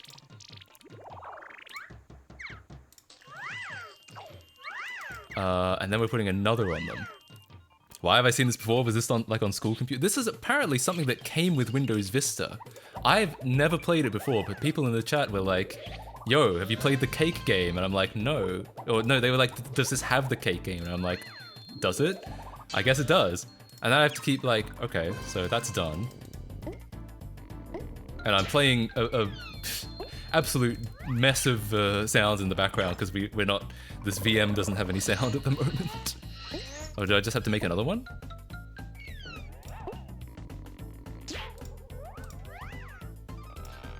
Okay, I'll be honest, this is actually requiring a bit of concentration now because I'm just like, there's so many steps.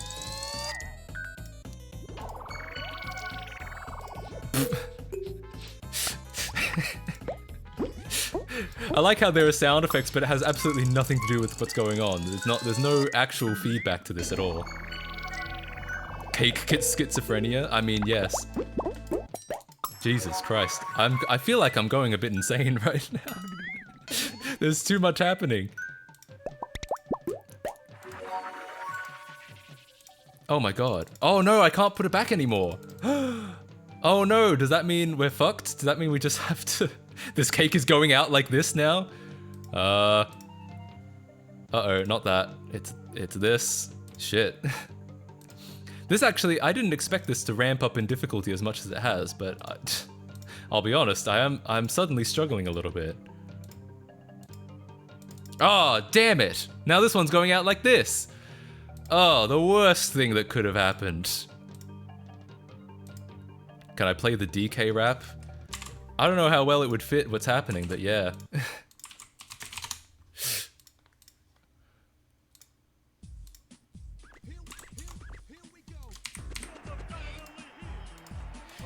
Here's a fun fact. You guys know that I use this... Uh-oh. Cake incorrect! Oh, shit. Here's a fun fact. You guys know that I use the DK rap as like my... at the end of my videos. I thought to myself... at one point I was like, you know, I should actually try to get all of my music that I use licensed. And I do for the most part. All the music I use is officially licensed. And I thought, well... Let's be, for the sake of completeness, I'm going to contact Nintendo. And I'm going to ask them if they'll, like, on an official basis, let me use the DK rap at the end of my videos. And you know what they said? They did reply to me. They sent me an email. Because I sent them an email to their, like, licensing email. And they replied saying, which is great, by the way, I have to say, a lot of places just don't reply. They're just like, fuck you. But this place actually replied, or Nintendo actually replied, and they said something like, what they basically said was, sorry, this is not like important enough for us to like bother about, or something like that. I actually want to see, I'm actually going to try and find what they actually said. They said something like, what, this YouTube shit? Why do you think we care about that? Here we go. I think it's this. Wait, what? Does Nintendo actually own the rights to it? I don't know. That was just kind of my assumption, or at least, like, in the email that I sent them, I was like, I think I was trying to like query if they owned it or if it was someone else. Maybe I didn't send it from this email address. Hold on. I actually want to figure this out. I actually want to find this email now. I want to just prove that it actually happened. I assume Kirkhope does? Maybe. It may... Sometimes composers retain the rights and sometimes they don't. It all depends on their contract.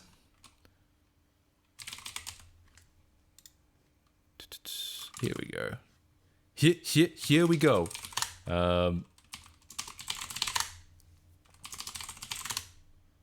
Right. Oh, two-factor. It's gonna text my damn phone number. To type in a number. Bunch of bullshit. Actually, I really want to find this email now. Yeah, here we go.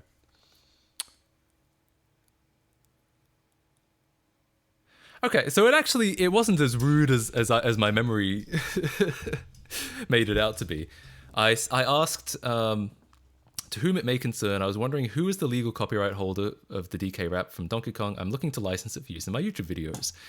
And Nintendo replied, and they said, "Thank you for writing. We appreciate your interest in Nintendo and are grateful for all the requests we receive for permission to use Nintendo properties. Nintendo receives a large volume of requests and unfortunately cannot accommodate them all. We must therefore decline this request." So basically, they were like,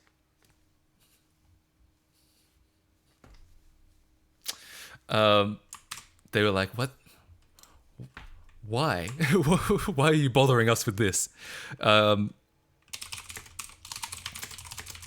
Basically, they were this face.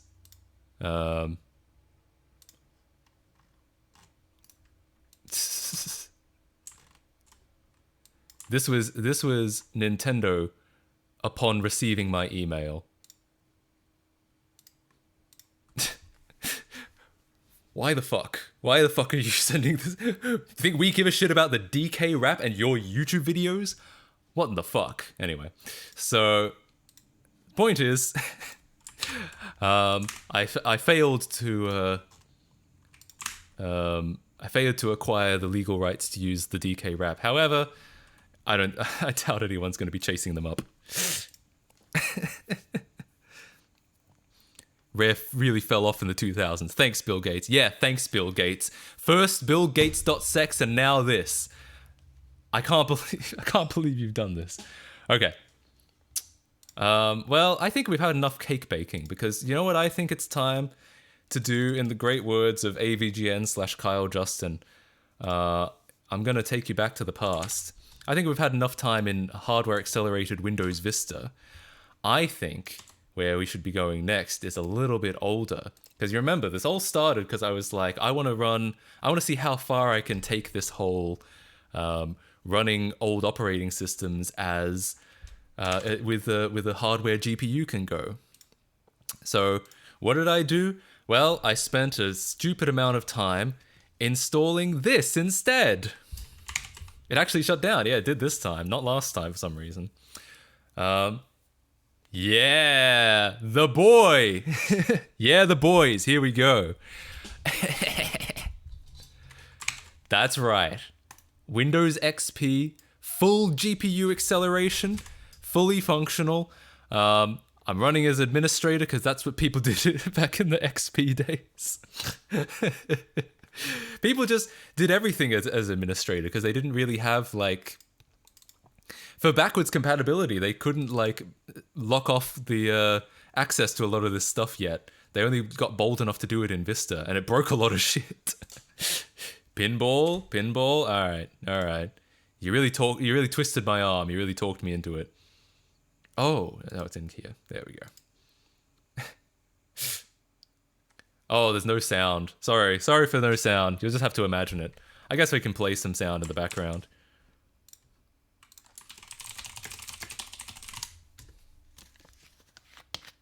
Here we go. Right? It's just like it's really happening. You just have to pretend that each sound effect actually corresponds to what I'm doing. Wow, I don't remember making that sound before, but clearly it must have. Well, there's no other explanation.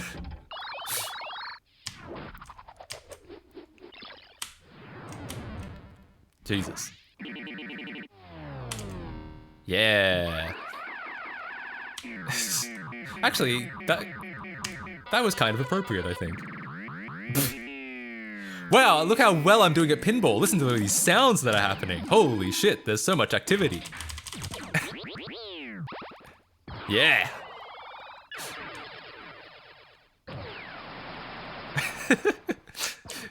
Wow, I don't remember it being that exciting last time I played. Some of these I haven't even heard of before.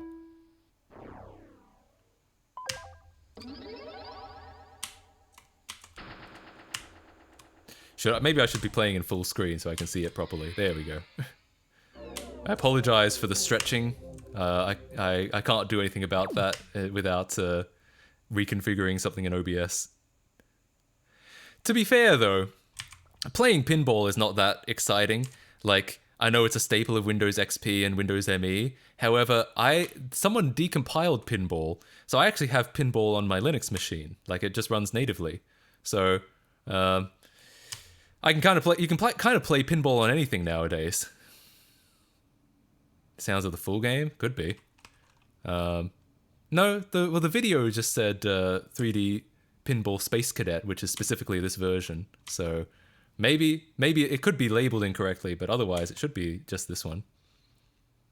You can what? Yeah, Google Pinball Decomp. It's literally ported to Linux now, and probably a bunch of other shit as well. Got pinball on my 3DS. There you go. There you go. You should have started the stream right now instead, because I just got out of school. That's true. I should have been like, man, I want to start streaming now, but Fox Arth Best is still in school. I can't stream now. Bruh. Okay, well. clearly I'm not a pro at pinball. But yeah, we can start doing our XP things. Yo, let's watch the Windows XP tour. Did you know?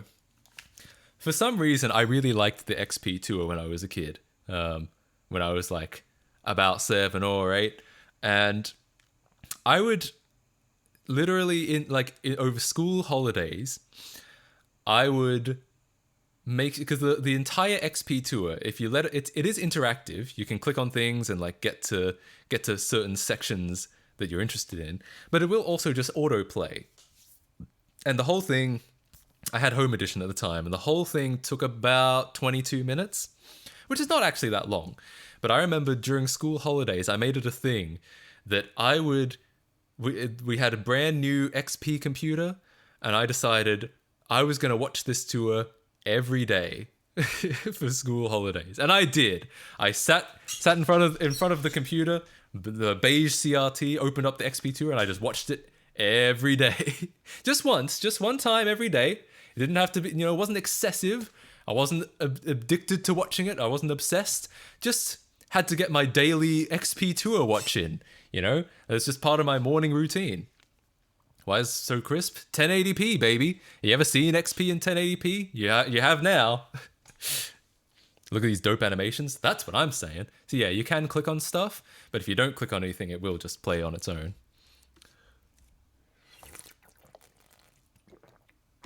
Why would you do that to yourself? Well, firstly, to myself implies it was a bad thing. I liked watching it.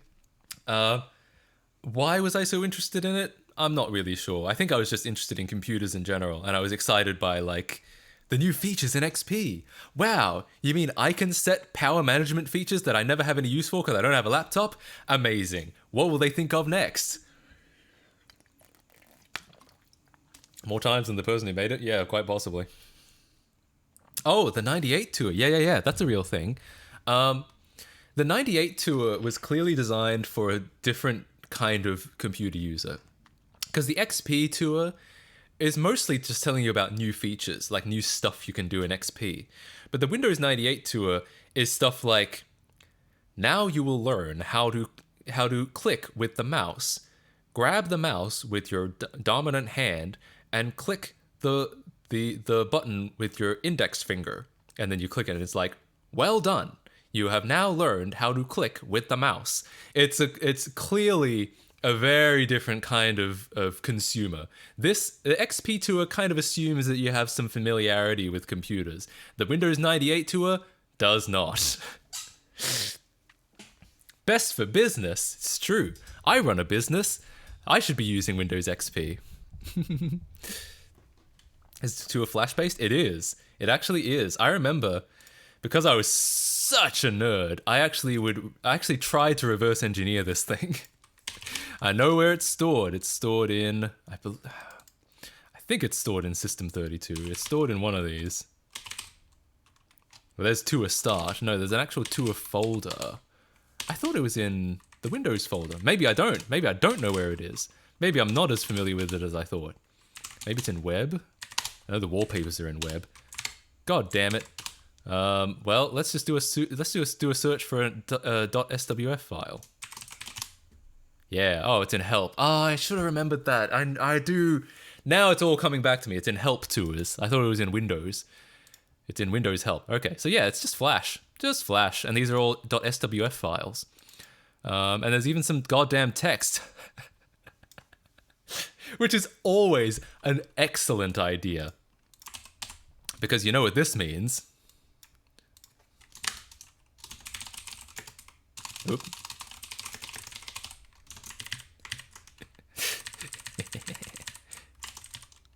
I assume they probably made it text so it would be easy to translate. That's usually why you have like strings in a separate spot. Because then you can just it's easier to swap them out somewhere else than to like recompile the whole thing every time you need to change the language. Clearly the developers of Lego Island did not know that, because they did frequently recompile the whole game to get a new language, but we won't worry about that. Excellent.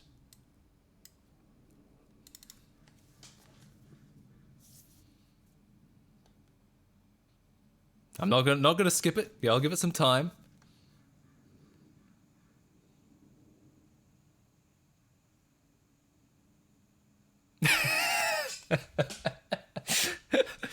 Damn right. Damn right. No wonder I loved this tour so much as a kid.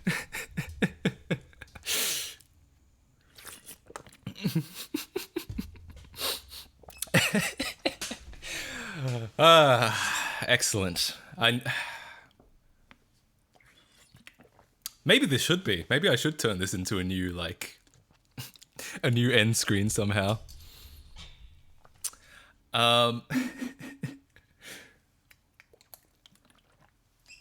Anyway, as I was saying, XP Tour, what a piece of art. Yo! Tingle's Magic Words, thank you for The this. computer told me to. It's true. Windows XP itself was like, you know what to do.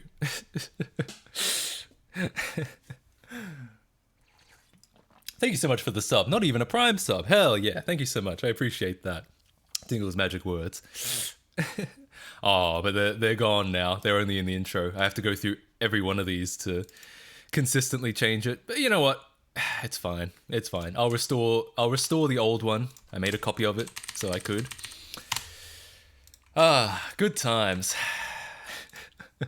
So yeah, fully hardware accelerated Windows XP running on my computer. I mean, as far as it's concerned, it's running on an 11900K, which is my host CPU.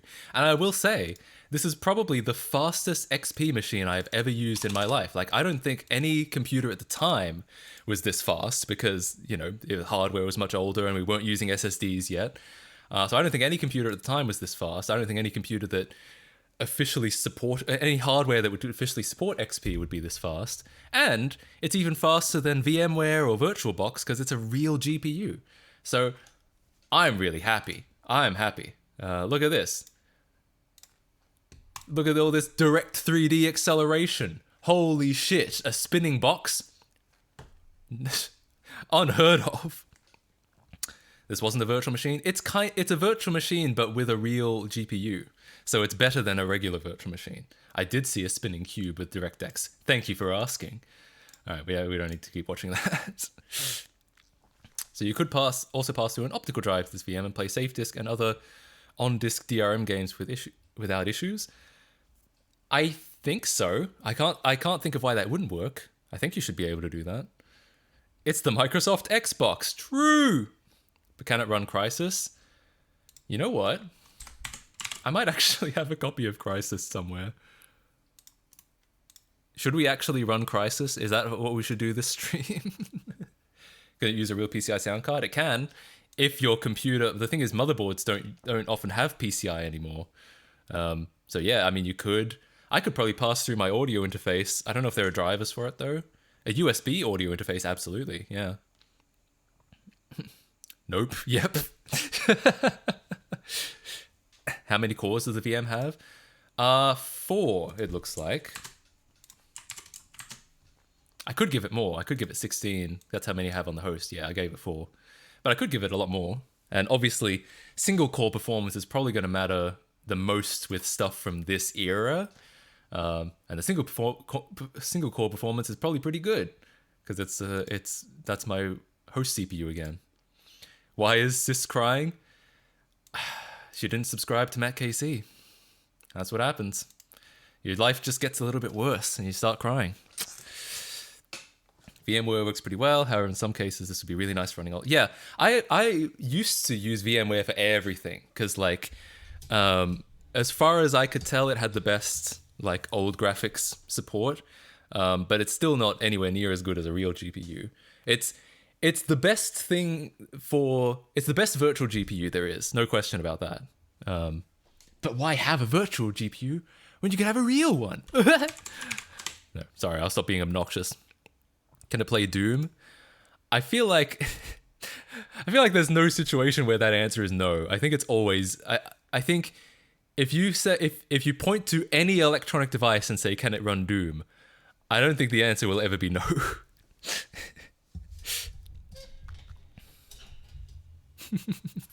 So I've been setting a lot of stuff like this up recently, and I've been trying to set up macOS as well. Obviously, that shit is a lot harder because you're essentially setting up a Hackintosh,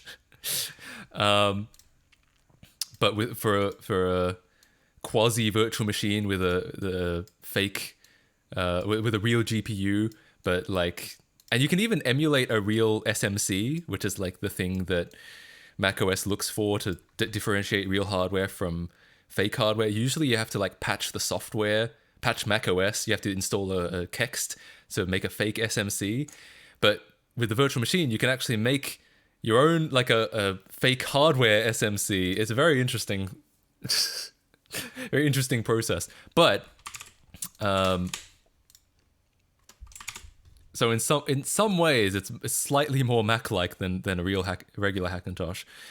But I haven't finished setting that up yet because it's hard to set up. I think I will eventually. I specifically got this graphics card so I could run not only XP and Vista but also Tiger and up. So it's a studio like, can it run Doom? Yeah, of course. My router can run Doom. I know. Granny's vibrator? Yes. Why would you think it wouldn't? This is how far I've gotten with... I'm not proud of this, but I was at least able to get Tiger to install. But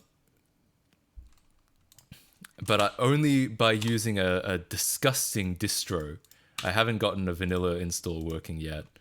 And the problem is, I also have not gotten the graphics card to work yet.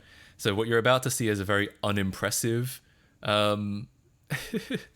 install of Tiger.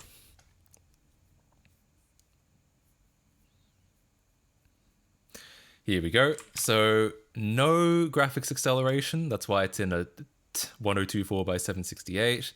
It's not ideal because it's using a distro rather than OpenCore. However, it does work, and it is actually pretty snappy because this was back... fun fact, I believe this is before Apple was using any hardware acceleration in the OS itself. I think this is all software rendered because it had to work on like the iMac G3, which was a lot less. It had a lot less graphics performance. Slightly stretched picture. Yeah, I just said it's running at 1024 by 768.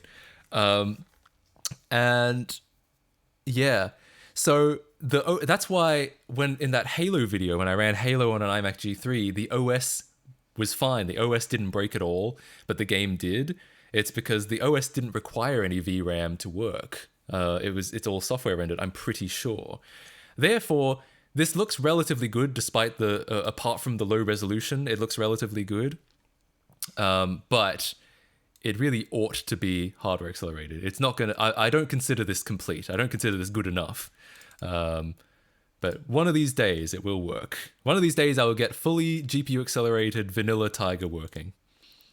Get an M1 Mac and install Asahi on it. I actually have an M1 Mac. I could try installing Asahi on it. I don't know what their graphics performance is like at this point, but because I know that's going to be the biggest hurdle is reverse engineering the graphics card. But I wish them all the best. I think running Linux on the M1 would be really exciting.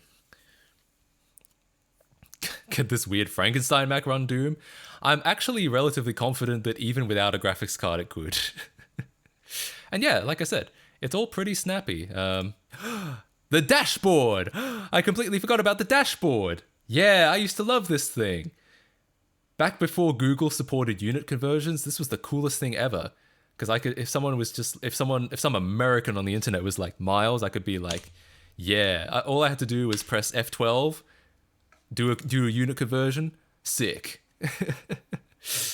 I used to love the dashboard, but they got rid of it. Which, to be fair, not many people used it.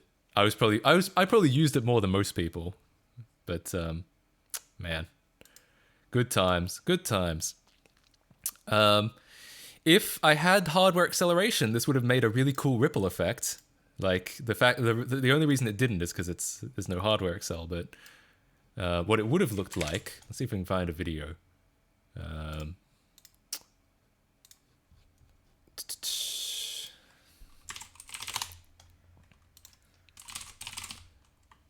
Ew. Why is it recommending me so much Matt KC? That guy sucks. Made a WWDC countdown clock once? That's pretty sick.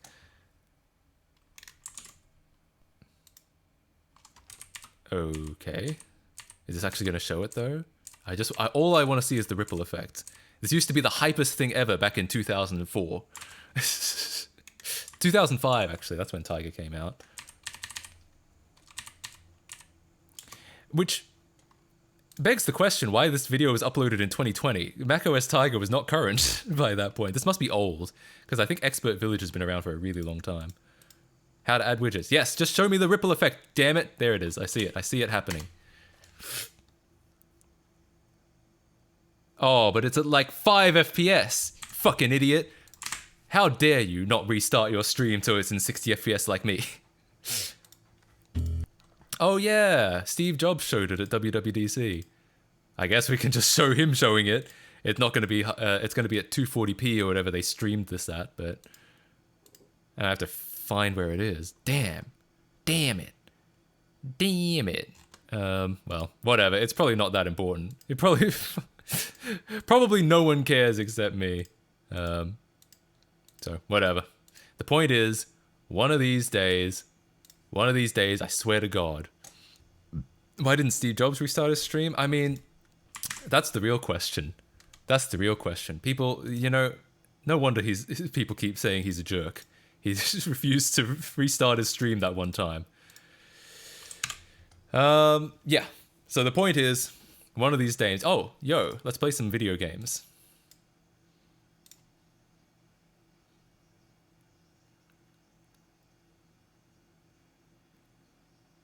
Oh, right, I have to stop it. I thought it stopped itself. Well, shit. That's a lot of resorting I'm going to have to do. Tell you what, I've got a better idea. You know what? Here's what I'm going to do. There we go.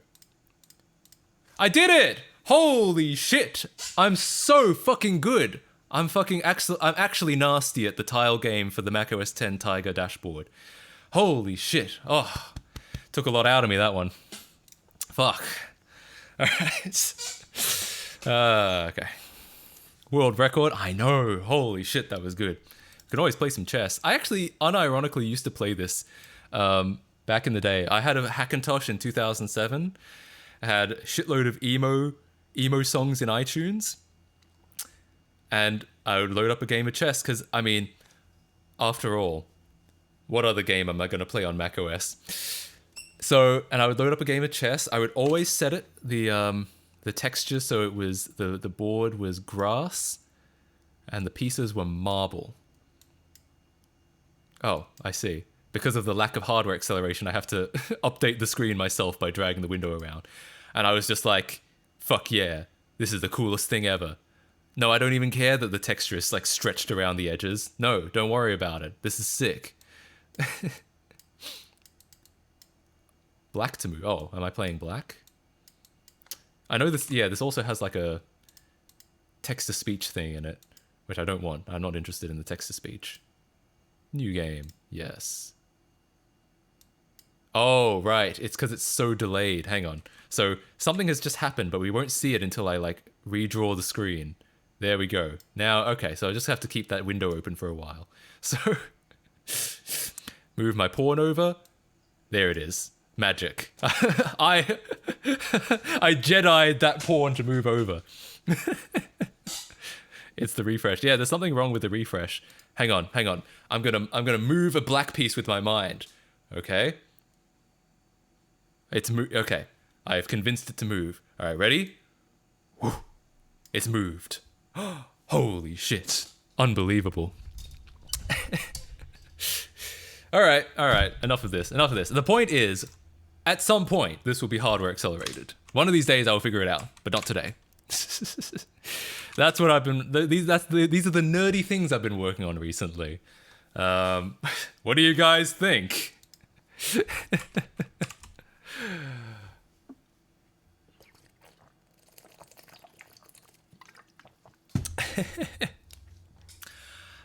So yeah, I've been really getting into that. I think it's, like I said, it's nerdy as hell.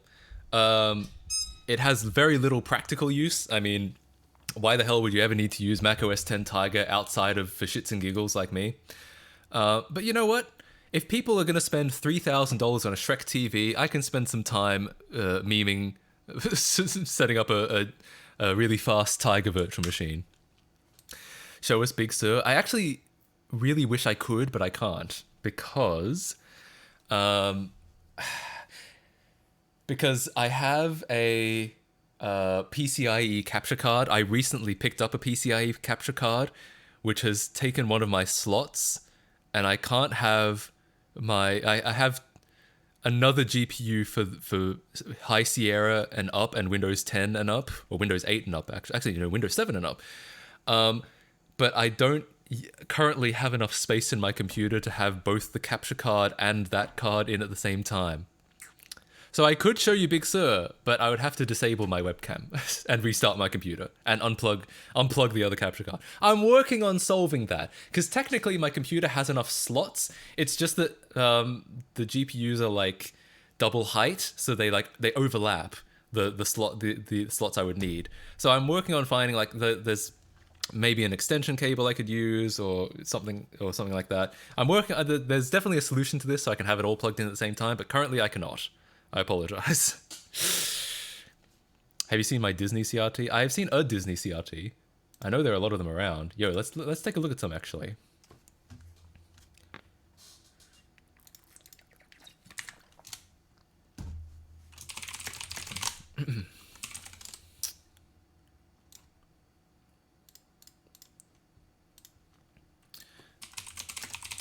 I know there's the Disney Princess TV.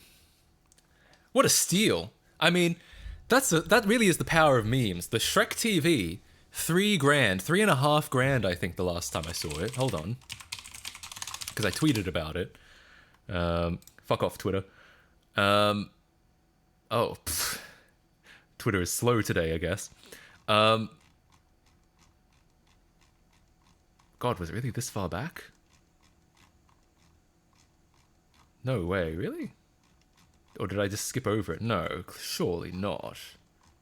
Oh, it was. God. My life is wasting away. I didn't know that this much time had passed. 3.5 grand for the Shrek TV. Almost entirely because of memes. Because Disney Princess TV, less than $100 minus the shipping. Where do you have to go to, if you could pick it up? You have to go to Billings, Montana. Yeah, I don't know about that, but you can. So I guess you would probably have to pay the shipping. But wait, there's a mermaid on it. Is that the volume control? Please tell me that Ariel is the volume meter. That would be the greatest thing in the world. That is so cool. She's volume. She is. What's the volume on the Shrek TV? Who shows up at the bottom of the screen when you change the volume? That is the greatest thing I've discovered so far in my entire life. Holy shit, that is so sick. What's the connectivity like? Okay, you can get a composite line in. Bruh, you know what we really need to do? We really need to RGB mod this. I feel like that would be an absolute necessity. Why isn't Ariel the Ariel? I know, right? They should be taking ideas from this chat. What a fucking missed opportunity. Also, apparently this is mission remote. Because it's going to be a real mission to find a replacement for that remote. I know they meant missing remote, but holy shit. Yo, with the DVD player.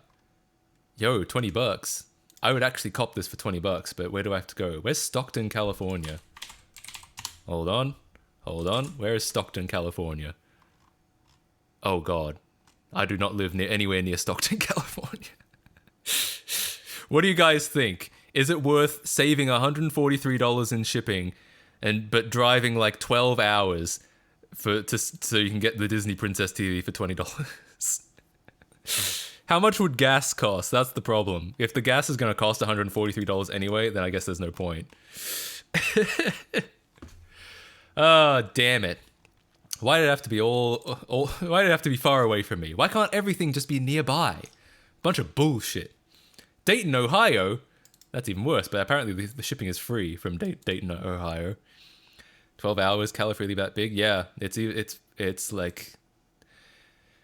It's deceptive. California is honestly deceptively big. To be honest, that drive might be more like 9 hours than 12, but still. But that's not the top of California. There's still like... It's a big place. $60, but where? New York? No, thanks. I thought you were in Australia. Oh, yeah, no, not anymore. Actually, since June 2021, I've been a fake American, but I've never mentioned that. Well, the thing is, I assume that everyone knows that because I frequently say it on stream, and I've said it on Patreon. But I forget that most of my YouTube audience does not watch my streams and is not on my Patreon. The closest thing I said, I think in the Wii U video, I think I'm alluded to moving to another country.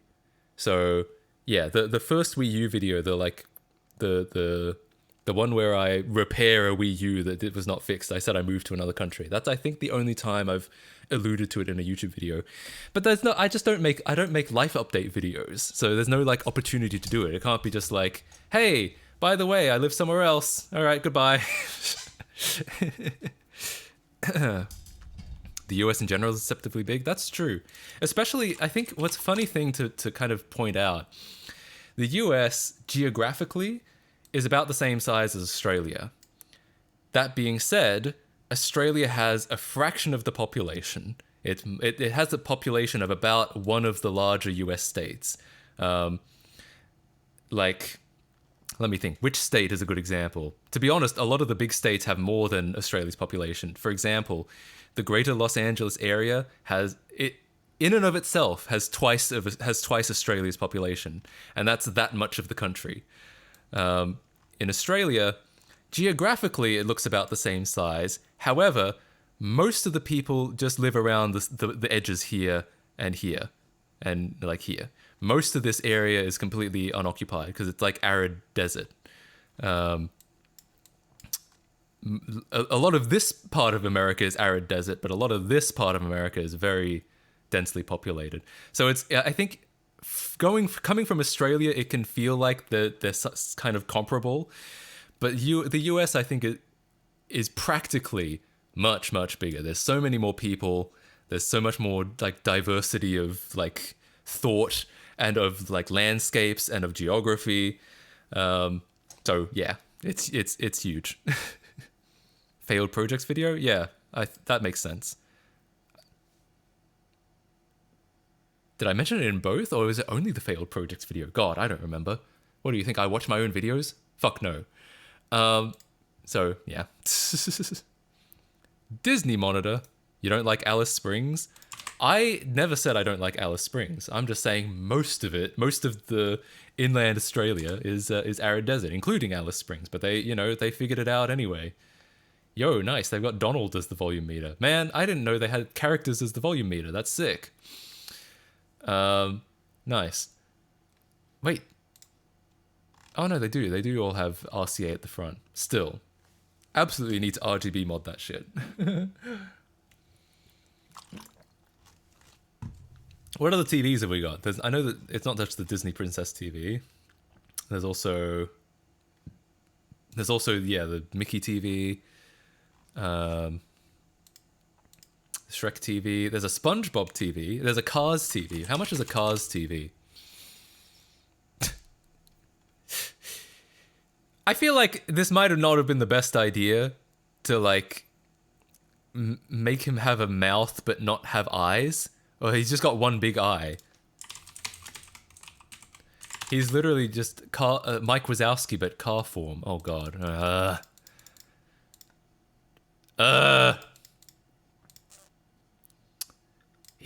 This is the TV.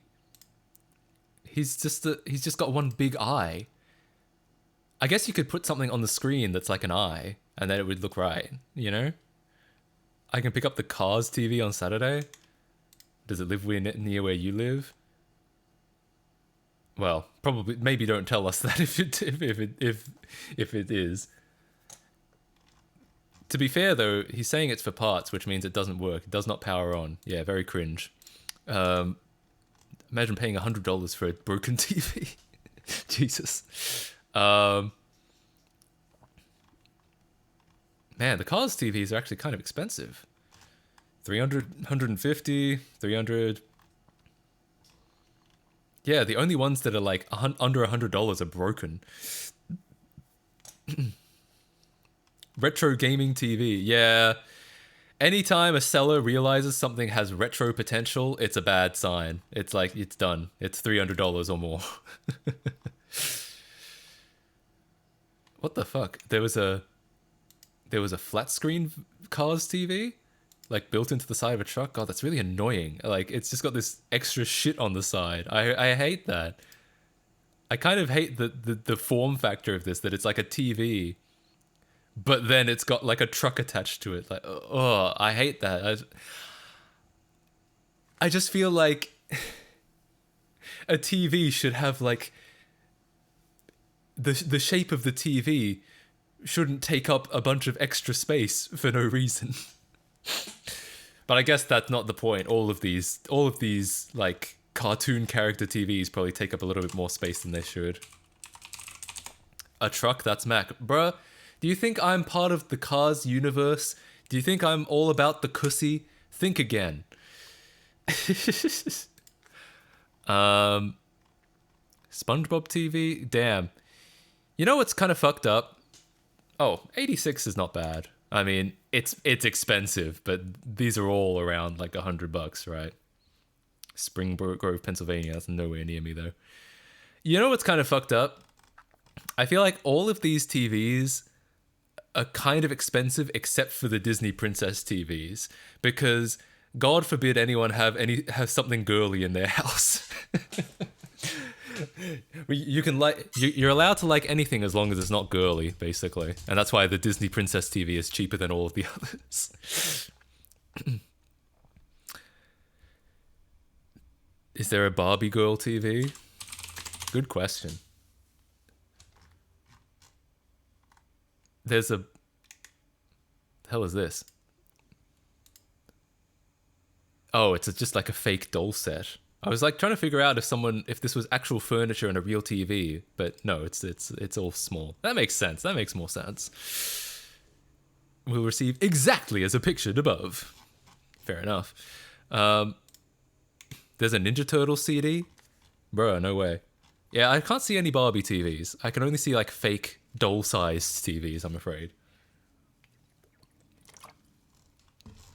Fake TV. Yeah, get this fake shit out of here. Is there actually a Ninja Turtles TV? Jesus Christ, there is, and it's expensive. $450? Damn. Yeah, I actually haven't seen this. Wow, it's the only one that's actually television shaped. It doesn't have any stupid ears on the top or like Mickey ears and Shrek ears or a fucking Mack truck on the side. Yeah, it's actually kind of nice. It's more like they've just kind of skinned a regular TV. Oh, but is it only mono? That's interesting. Wow, yeah, it's only mono. There's only a single channel audio in. At least the fucking Disney Princess TV was stereo. What's it gonna be? Are you gonna have the pink Princess TV for just so you can get some fucking stereo audio out of it, so you can get a right channel audio, or are you gonna get the TMNT TV which is probably better looking, but you only get mono audio out of it. I guess the thing is you could always just hook it up to like a proper stereo receiver and proper speakers. And then you don't have to worry about it. Then you get better audio anyway. All of them have this black border that cuts the screen off? Is that true? Just get both. True! Man, I wish I was a millionaire and I would just pick up a $450 TMNT TV. Free shipping! How could you go wrong?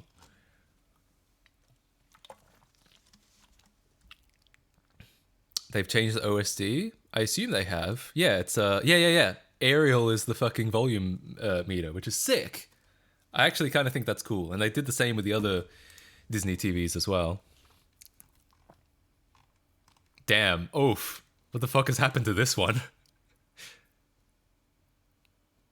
No way. No way did this used to be pink. How the fuck has this happened? How have they de-pinked the fucking TV? What in the hell? I get that, like, plastic's yellow. Like, I see that. I see that the DVD player has yellowed. But how is this grey?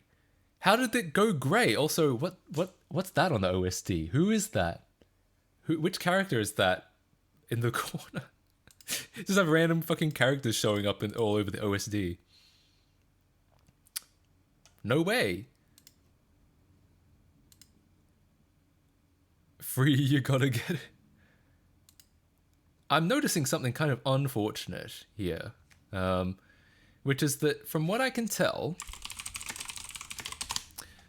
the Disney Princess TV, oh, it's got to be the Cinderella TV? Ah. I was thinking that didn't make any sense. Like, how in the goddamn motherfucking hell does a TV turn from pink to blue? But it actually, if it was always blue, then it's a blue TV that has yellowed a lot to become a grey TV. It's a blue TV with too much warm tint. Oh, no, actually, you're right. It's so old, it's a black and white TV. What do you mean, the picture? No, the TV itself. The whole thing is black and white. I'm noticing kind of an issue with the Cinderella TV and DVD player, which is that... Oh, no. I don't know what... That was a bit of a risky Google image search, apparently. Which is that what I wanted to show was that the back of the TV appears to only have composite, RCA, but the DVD player has S-Video. So what gives? It's like the DVD player is technically slightly better than the TV. A pumpkin carriage TV? What in the goddamn hell?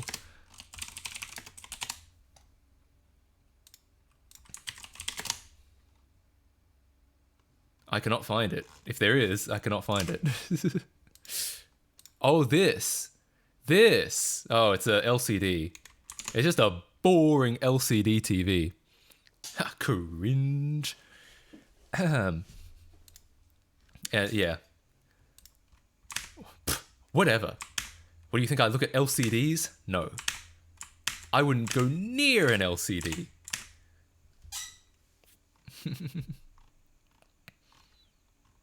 All right. Well, interesting.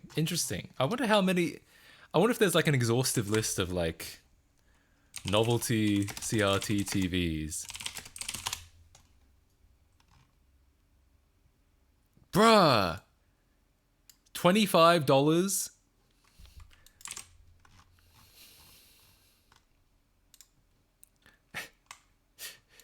This guy, perhaps you should have told him that you could have picked this up for $25.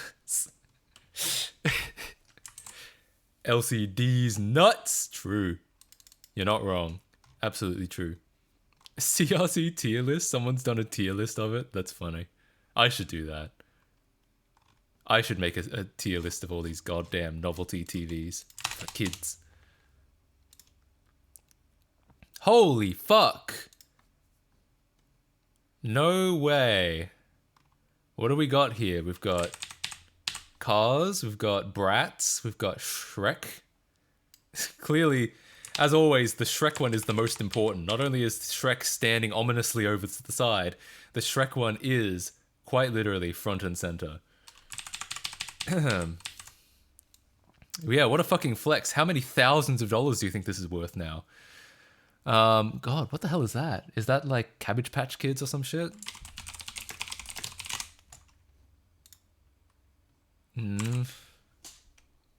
I don't know. This is obviously Tinkerbell / Peter Pan, Spingleblab, Superman.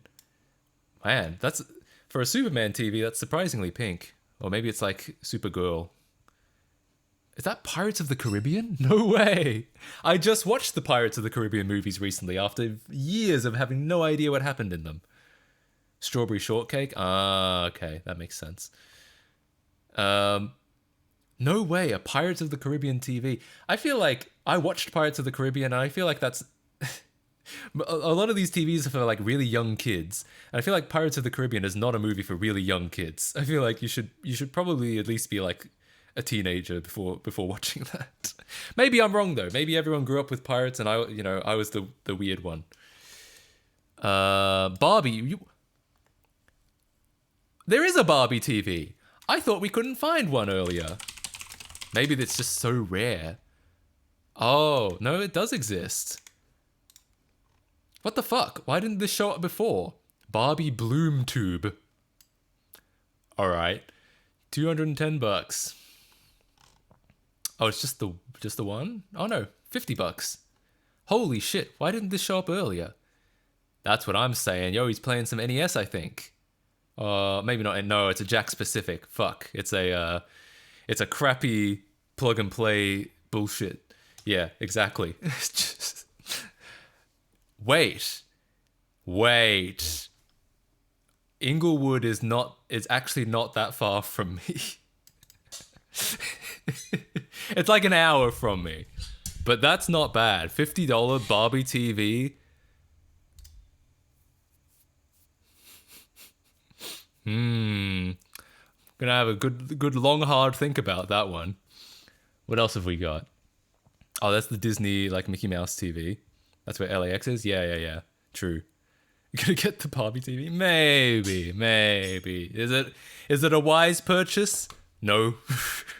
No. But it would be very funny. Interesting. This Disney Princess TV, because it's not only is it's bigger than all of the others. And it's also kind of a different style. Maybe. Yeah, like the shit on the top. is like different, all right? Yeah, it's different. So this is a Disney Princess TV, but it's not the same one. Interesting. They're like variants of it. There's a Pooh TV. That's not bad. It's kind of cute that he's like sitting on top. It's less horrifying than the Shrek TV. It's still, to this day, scariest thing ever. Spider-Man TV. Why is it so thick? It's so like chunky. Why is it why is it so chunky? Is it necessary? Sorry, I'm just quoting my favorite Grimes quote of all time. I have to find this because people have to know what I'm talking about.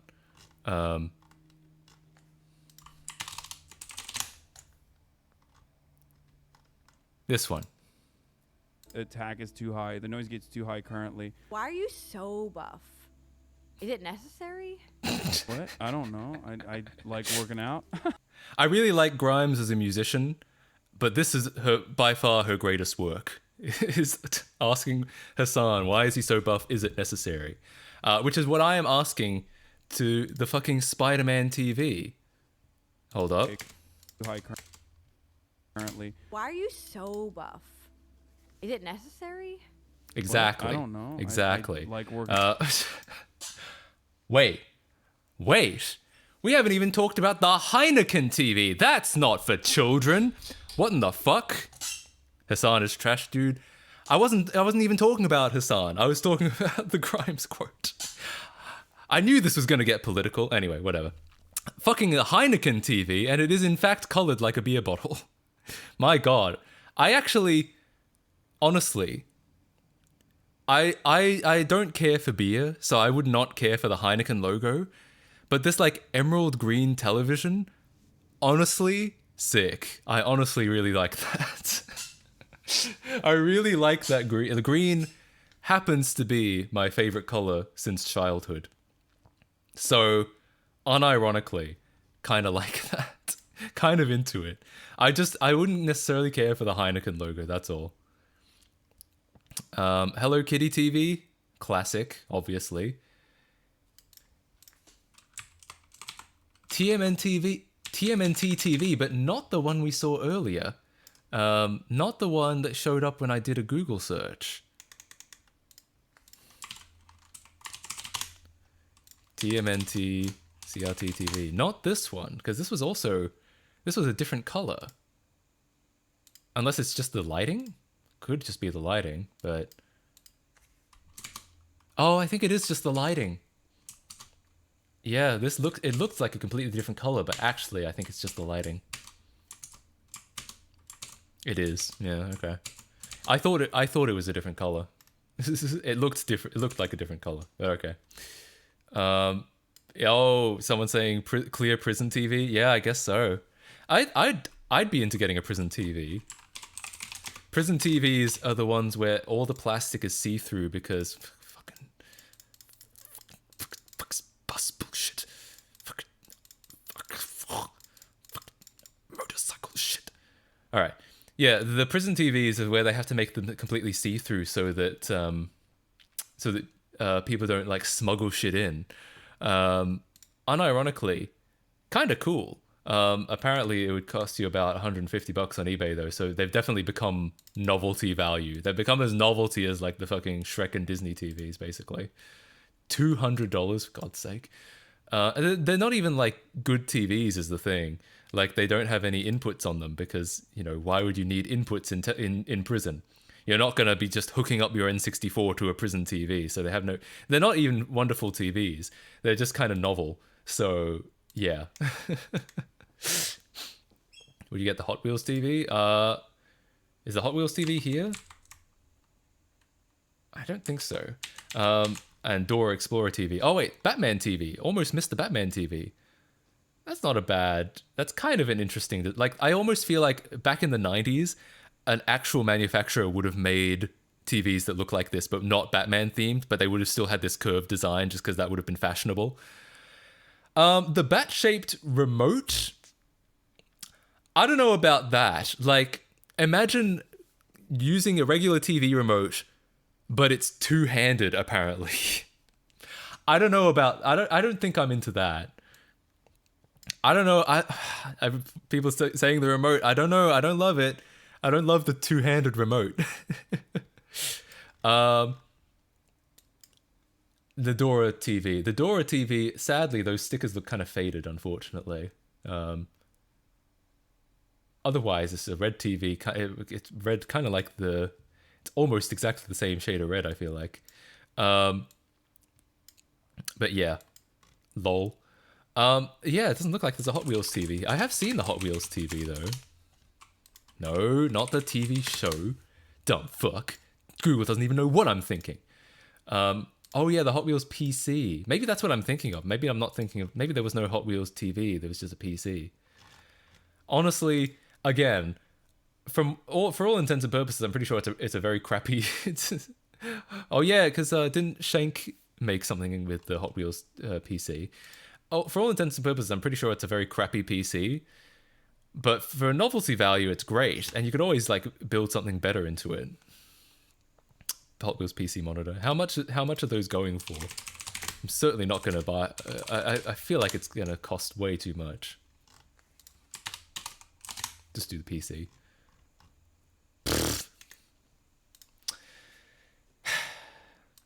You think that's bad? Oh, but this is the whole set though. In fairness, this is the whole set. Speakers, steering wheel, pedals. And it does look like it's in pretty good condition. Oh, except for that sticker on the monitor. Half of that's been ripped off somehow. I don't know. This is like a couple months rent for me. I want to make that very clear. This is like a couple months rent for me. And I don't know. I don't know if I feel like it's worth it. Find out Shank has never actually talked to you. Really? We've talked over like Twitter before, I think, or like maybe email. I've emailed him before, but not like in person. Maybe when he said that we hadn't, but we definitely. I think he replied. Yeah, he replied to this tweet. So yeah, we've interacted before, but like we haven't collabed or anything like that. No interest financing. Yo. Let's get financed. Just pay it off with a couple monthly payments. Yeah, I'm still paying off my PC. Oh wow, you must have gotten a really good PC. Something like that. I had to take out a loan on my PC. Oh wow. What is it? Like a 24 core Xeon?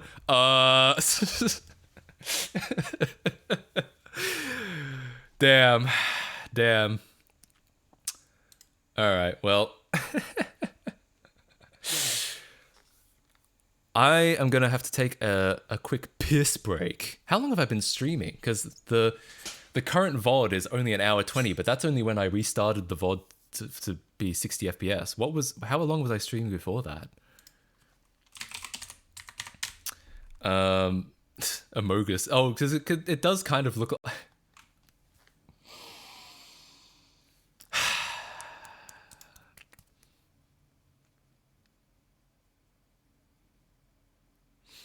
Yeah. Now I see it. Oh, you're right. An hour before? That does sound about right. I'm gonna just check real quick. An hour before? Who's that? Who is that asshole? Yeah, okay. So about 2.5 hours or so, I think. Okay. I'll be back in 1 second. Don't go away.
I'm back. Hello. How's everyone doing? Yeah. Stay at 108. Did it actually? Wow, it actually did. At least, if someone left, someone else joined. Nice. How's everyone doing? So I think we should finish off with something. Either a game or a... Usually we do finish off with a game, but it doesn't have to be a game. We could also just watch something. Gotta leave. I'm tired. I'm kind of feeling I'm about to fall asleep. That's fair enough. I know it's getting late in EU time zones. What is the current... what is UK time? It is 11:17 p.m. Yeah, it is about bedtime. Let me think. Yeah, and that's early for the EU. The other EU time zones are even later. Yeah, that's fair enough. My plan is to definitely stream tomorrow. So this will not be the end. My plan is to stream tomorrow and hopefully the day after. 5:17 in the CST. That makes sense because it's 3 p.m. for me and I'm on West Side. We should play Minecraft. We could. I don't know. I'm not in a Minecrafty sort of mood. Hot Wheels game. YouTube stream tomorrow? It's a good question. Part of me, I keep going back and forth on it because part of me likes. There are kind of pros and cons to both. I like streaming. The reason why I like streaming on YouTube is because it feels like that's where most people know me, and that that therefore my audience there is kind of getting something. That being said, YouTube as a platform is kind of eh, and I feel like the streams generally tend to be better on Twitch because I feel like the audience on Twitch is just a lot more like live friendly, if that makes sense. And I also think that all of my friends stream on Twitch, and all of the people that I watch stream on Twitch, so it kind of makes sense to grow on Twitch. If I want to like collaborate with friends, then it kind of makes sense to be all be on the same platform. So I go back and forth on it, and I also really like the custom chat that I wrote for my YouTube streams. I almost think streaming on YouTube is worth it just to use the custom chat. But I also acknowledge that having to make people go to a whole other website, off platform, is a little inconvenient just for me. Like, who do I think I am? You know what I mean? Chair squeak.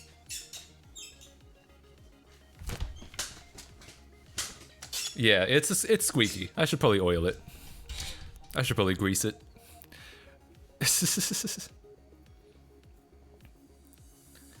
Upload Twitch VODs in full to YouTube. Yeah, I could do that.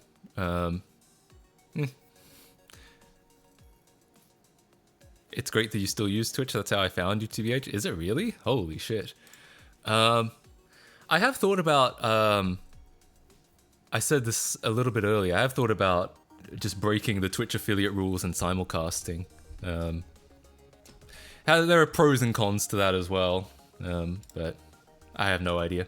I think in an ideal world, I probably would just stream on Twitch, because like I said, that's where all my friends stream, that's where everyone I watch streams, so it kind of makes sense, but yeah. Cut down VODs for extra YouTube uploads. Ha! Fun fact!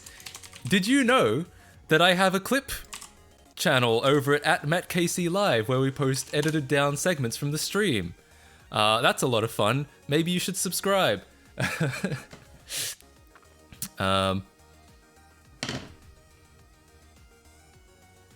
of my YouTube watch time is just Twitch VODs.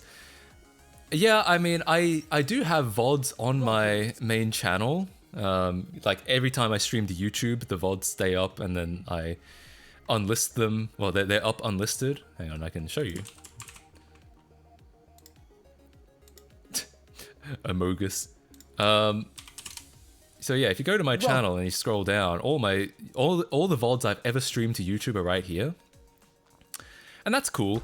However, I'm guessing what you're thinking, like uploading VODs to YouTube, is that I actually set up a separate VODs channel and upload them publicly there. Because if they're unlisted here, then hardly anyone's going to find them.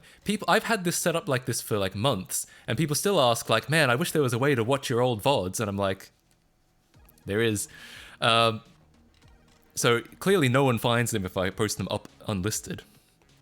So I assume what you're saying, what you're suggesting is that I would upload them publicly so that people could actually find them, which would necessitate creating another channel. I'm not necessarily against doing that. In fact, to an extent, I did stream once on, like, this is another thing that we kind of toyed around with, was actually streaming on Matt Casey Live, so that they're public, they're on YouTube, the VODs are public, all of that, but it doesn't interrupt my main channel uploads. I actually don't hate this approach, it's just that no one on the main channel knows that this channel exists. So, yeah.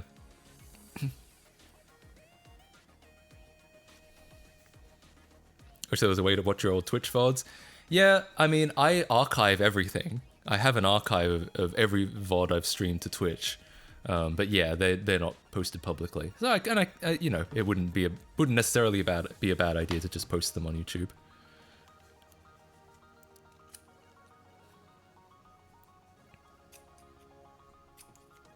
So yeah, it's always tough. I mean, it's infamously difficult for a YouTuber to kind of like launch streaming, because streaming is just a whole different animal. Like, different platform, different rules. You engage in the content in a very different way. It's interesting that sometimes I see people comment, like I see YouTube viewers, they'll comment something like, I would watch streams, but I don't have the time. And I think in some ways that makes sense, but it also in some ways I feel like it kind of misunderstands how people engage with stream content, because people don't sit down and watch, like they don't sit on their couch and just watch a 4-hour stream from start to finish. It's not, you engage with them in a completely different way. Usually, you know, you dip in and out, you know, I come in for like 20 minutes, you might put it on in the background and just kind of have it on as background noise, as a podcast or something like that. Some people, I know some people do. God, everyone is so literal. Everyone is so like, oh, you said one thing, that must mean you think it's 100%. I know people watch stream VODs, but that's not how everyone interacts with stream content. There's a difference between the way that people engage with stream content versus, and there's a difference between the way that people engage with podcasts as opposed to videos. So I almost feel like, I feel a little bit like when people say like that they don't watch streams because they're too long. I feel like what it means is they're just not really interested in engaging in that kind of content. Stream VODs is how I work out. Yeah, that's the thing. You don't. When I watch stream stuff, I will. It's usually some kind of like background noise. Usually some kind of, or usually just something while I work or while I work out or while I do something else.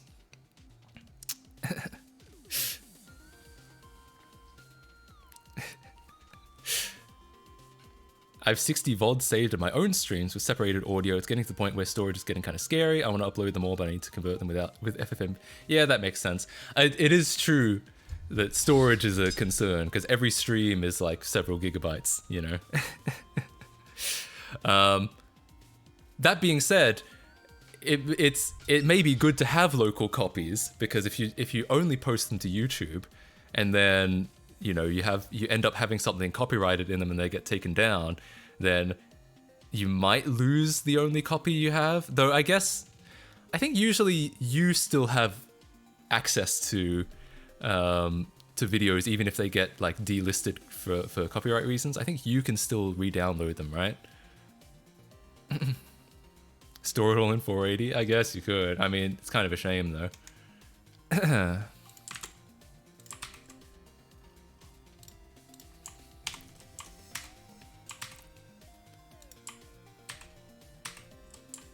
Closing all the tabs. I opened a lot of tabs this stream. How do you archive? Yeah, I do have I have a NAS, and as a matter of fact, my NAS operates as kind of a cloud server, so I can have I can contract editors to like go through the VODs and cut down little segments, and so we can upload them to MacKC Live, and it all gets served from my NAS because it's yeah, they'll synchronize the files over to them, they'll synchronize their files back to me. It's very cool. What does change notification sound do? It changes the notification sound. So you know how it's usually notify.wav from Windows 98? It becomes something else.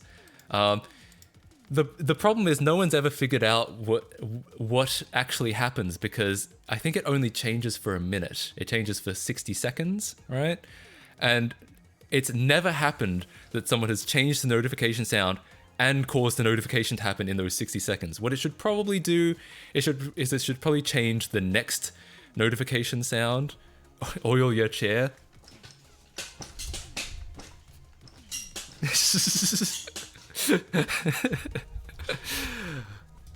It's funny people noticing it, because I don't notice it at all. But I guess probably part of the problem is that my microphone goes through a compressor, so it's probably louder for you guys than it is for me. I store my VODs in a Hetzner storage box because it's cheap, but I'm getting to the point where I am even running out of storage space. Damn. I recently rebuilt my NAS. It used to have, I think it was only 4 terabytes for a while. And at some point, I rebuilt it and I got all new discs. And because it used to be 4 2 terabyte drives in a RAID 10. And so it was a total of, yeah, so that comes out to 4 terabytes. And then I decided I was going to swap them all out with 4 terabyte drives. And that somehow snowballed to, I also wanted, yo, thanks for the Prime sub, Southern Odd. Thank you for the Bezos bucks. I really appreciate that. I was wondering if someone had done the change notification sound and something had broken, but I don't think anyone had actually did it. But thank you so much. Yeah, it went from I was using a Synology NAS, and then I decided I wanted to switch to a custom one, like just a Linux PC basically. And then I realized that I wouldn't be able to just transfer the discs from one to the other because they're in a different format. So I was going to have to buy new discs to like transfer the data over. And so I was like, okay, well, how about now I upgrade to 4 terabyte discs instead of 2 terabyte discs. And so I bought 4 terabyte discs, and then I realized, then that snowballed from, oh, and this PC has 8 SATA ports on it. So then not only could I upgrade discs, I could also have 8 discs instead of 4. So long story short, my current, God, I think it's, how much is it? Yeah. Long story short, my current NAS now has 24 terabytes. I went from 4 terabytes to 24. Holy shit. But I also wanted to, I didn't just want to use it for stream VODs. I also wanted to be able to do some more like preservation stuff on there. Like I wanted to be able to store, Lego Island, every language of Lego Island, for instance, because currently if I'm collecting those, I can put them on like Google Drive. But what happens if Google Drive takes them down? Then they're all gone again. I have to find them again. So I want a local copy of stuff like that. So I wanted to have more local storage, basically. 24 bytes from Terry. True. I bet that won't last you too long. The reason that it could is because I don't store most of the footage from my videos. If I did, it wouldn't. It absolutely wouldn't. But usually when I'm done with a video, I figure I'm done with it and I'm not gonna George Lucas like remaster and re-edit it. So I usually delete all the raw footage when I'm done with a video. So it is true that like when I do a project video, there's usually a couple 100 gigabytes per video of like raw footage. But usually when I'm done, it's all deleted and it goes down to like 2 gigabytes. So just for the final video. How much data does that take up, all Lego Islands? Actually not a lot, because they're CD games and there's only like 12 of them. Yeah, something like somewhere between 6 to 8 gigabytes, I think. Are you a data hoarder? I am now. I've become one slowly over time. Archive.org backup. Yeah, I should post them on archive.org. Currently they're on legoisland.org. Everyone says, yeah, so currently I have on legoisland.org, I have Google Drive links to all the stuff that I've got. But I should post them I should mirror these on archive.org for sure, absolutely. And I'll have local copies of them just in case something happens. Recently, I cleared out my storage drive and deleted 450 gigabytes of trash. Hell yeah. Yeah, and I do frequently go through and like clear stuff that I don't need. Like, yeah, just for fun. Isn't the Japanese Lego Island on Internet Archive? Yeah, I posted it there, and I also posted it on here. What is legoisland.org? It's the wiki I made for Lego Island. What is Cheese Mania? It's not really worth making a video about. But Lego Island Cheese Mania, they once had Lego Island at one time had a crossover with Cheese Mania, which is an American snack of some kind. I don't know. I've never had it. I guess it's like cheese shit. It's probably some, yeah, cheese ball. I've never liked stuff like this. I've never liked... In Australia, we had stuff like Twisties and Burger Rings, and I never liked that sort of thing. And I assume Cheese Mania is kind of like that. My own tweet showed up in the Google Images.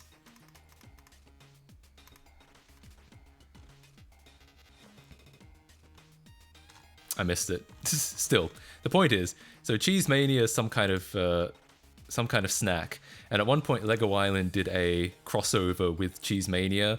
Like I think the disc came with a copy of the game came with a box of Cheese Mania or something like that. And all it is basically just a custom launcher, which looks like this. The game itself is completely unchanged. It's basically the same thing as the Age of Empires Nutrigrain crossover. The other tab. I did a bunch of like searches all at once. Oh yeah, you're right. My upload of the Japanese disc. Age of Empires at one time in Australia at least. I don't know if this happened in the rest of the world. And no, it can't have, because Nutrigrain is an Australian thing. Nutrigrain is an Australian cereal. I'm relatively certain. Yeah, Australia and New Zealand. And they shipped a copy of Age of Empires in the early 2000s with the first Age of Empires with Nutrigrain. And every friend I know who played this game growing up got it from a box of Nutrigrain. I got it from Nutrigrain. And everyone else I know. So, and you know, in a very similar vein, it was the normal game, completely unchanged, just with a custom launcher with like some Nutrigrain shit added to it. And that's basically what Lego Island Cheese Mania is. There's nothing super exciting about it apart from this custom launcher, which I guess is fun in a can. And comes with, they have a copy of Real Player and Real Jukebox in here. God, this is some 90s shit. But, yeah, so... But honestly, No shit is too minor for LegoIsland.org. You gotta preserve everything. Otherwise, where do you draw the line? What do you preserve and what don't you preserve? Right? Oh, it was to advertise Age of Mythology. I knew it was something. I knew it was a crossover with something, or like it was trying to advertise something. But I knew it wasn't Age of Empires 2. So I was like, I couldn't remember what it was. God, did anyone actually play Age of Mythology? I certainly didn't. I hardly hear about it nowadays. Oh, apparently it's on Steam. Yo. Extended edition. Is this a remaster or a remake?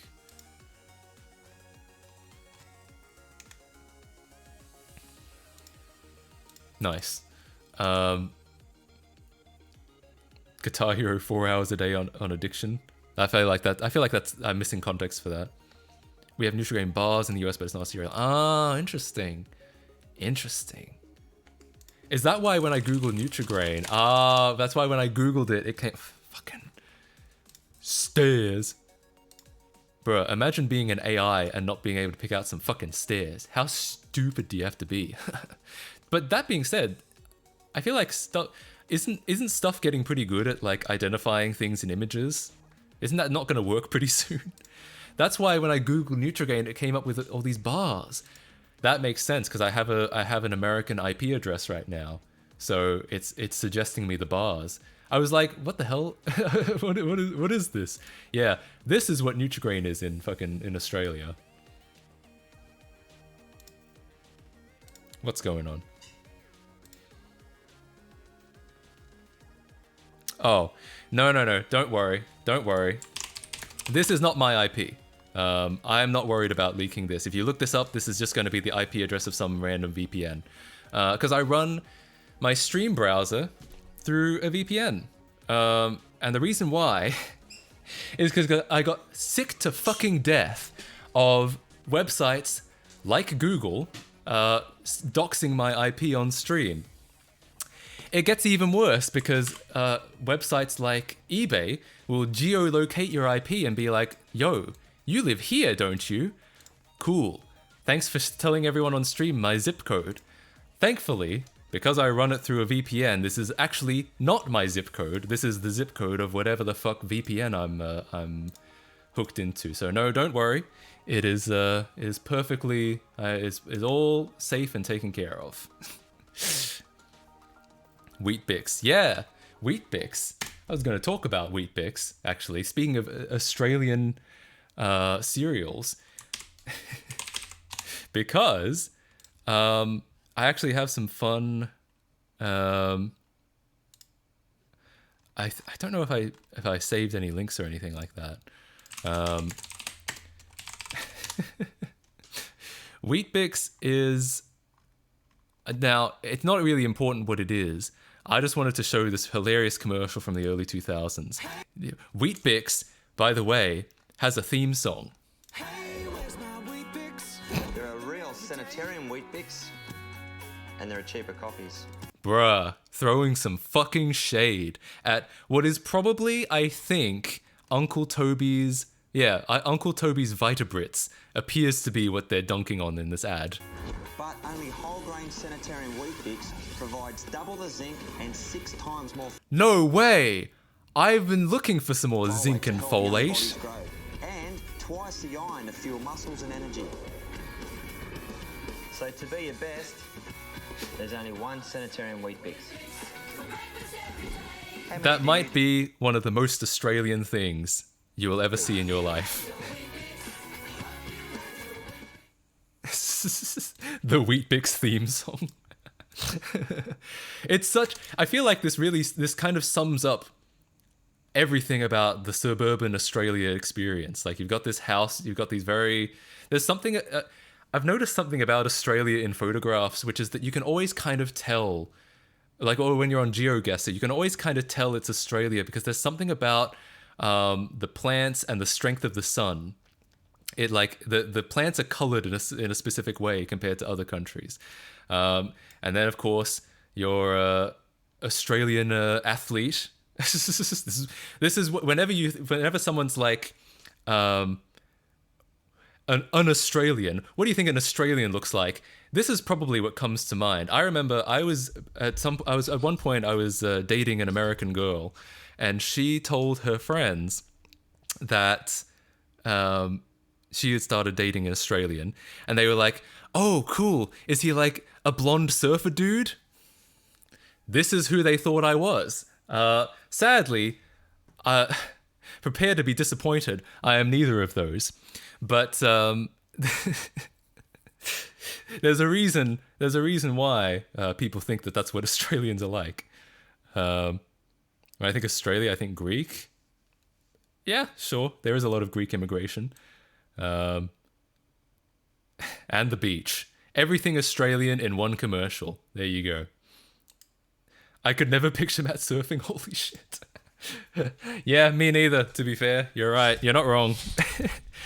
At national anthem. Based. Actually based. Twice the iron. I also like, real quick, I also like how they tried so hard. They made sure not to actually call out the brand that they were dunking on. Like, not only do they not mention it by name, they then pixelate the box. Like, what could they be talking about? I guess anything. Any cheaper copy, I suppose. But probably Uncle Toby's Vitabrits. Surfing the internet. True. Absolutely true. I do a lot of surfing. This is the kind of surfing that I do. See? Me, IRL. It's funny because now it draws way more attention to not Weet-Bix. True. We're going surfing on the Jello net. Exactly. Man, I need to watch CS188's latest YTP. It's been a bit since I haven't caught up. Have you or have you not thrown a shrimp on the barbie? I've actually never done that once in my life because we would never say that. We would never say that. So I have never done that. Have I thrown a prawn on the barbie? Yeah. But never a shrimp. Did you know in the UK they call it wheat? Oh yeah, wheat. Yes, I know exactly what you're talking about. Yep. It's like and I guess it's slightly different because this is like round.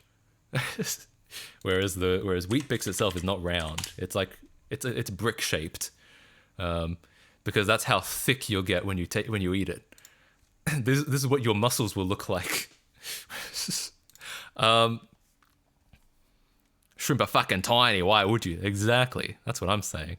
I've never seen people barbecue prawns. To be honest, me neither. I said I had to make the point, but I've never seen that happen either.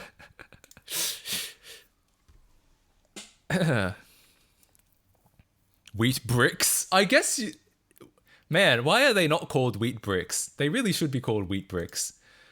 God, what was I gonna say? I feel like I was gonna say something, but I forgot. Completely forgot. Whatever. Home and Away or Neighbours? Oh god. I'll be honest, when I was growing up, I was too young for either of those shows. Well, not in the sense that I was too young for them. I was so young that I didn't like them. I was like, I liked The Simpsons at 6 o'clock on Network 10. I liked watching The Simpsons, and then when The Simpsons was over and Neighbours would start, I'd be like, oh, fuck this. I don't want to watch this. What is this? Real people doing shit? No way, mate. So, I don't really have a dog in that fight because when I was growing up, I never wanted to watch either of them. I was never a soap opera person.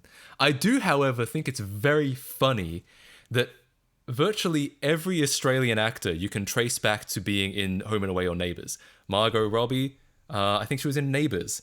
Heath Ledger, Home and Away. Nicole Kidman, I think, was in one. Was she? Hang on. Was it? I like how it's a suggested Google search result. Was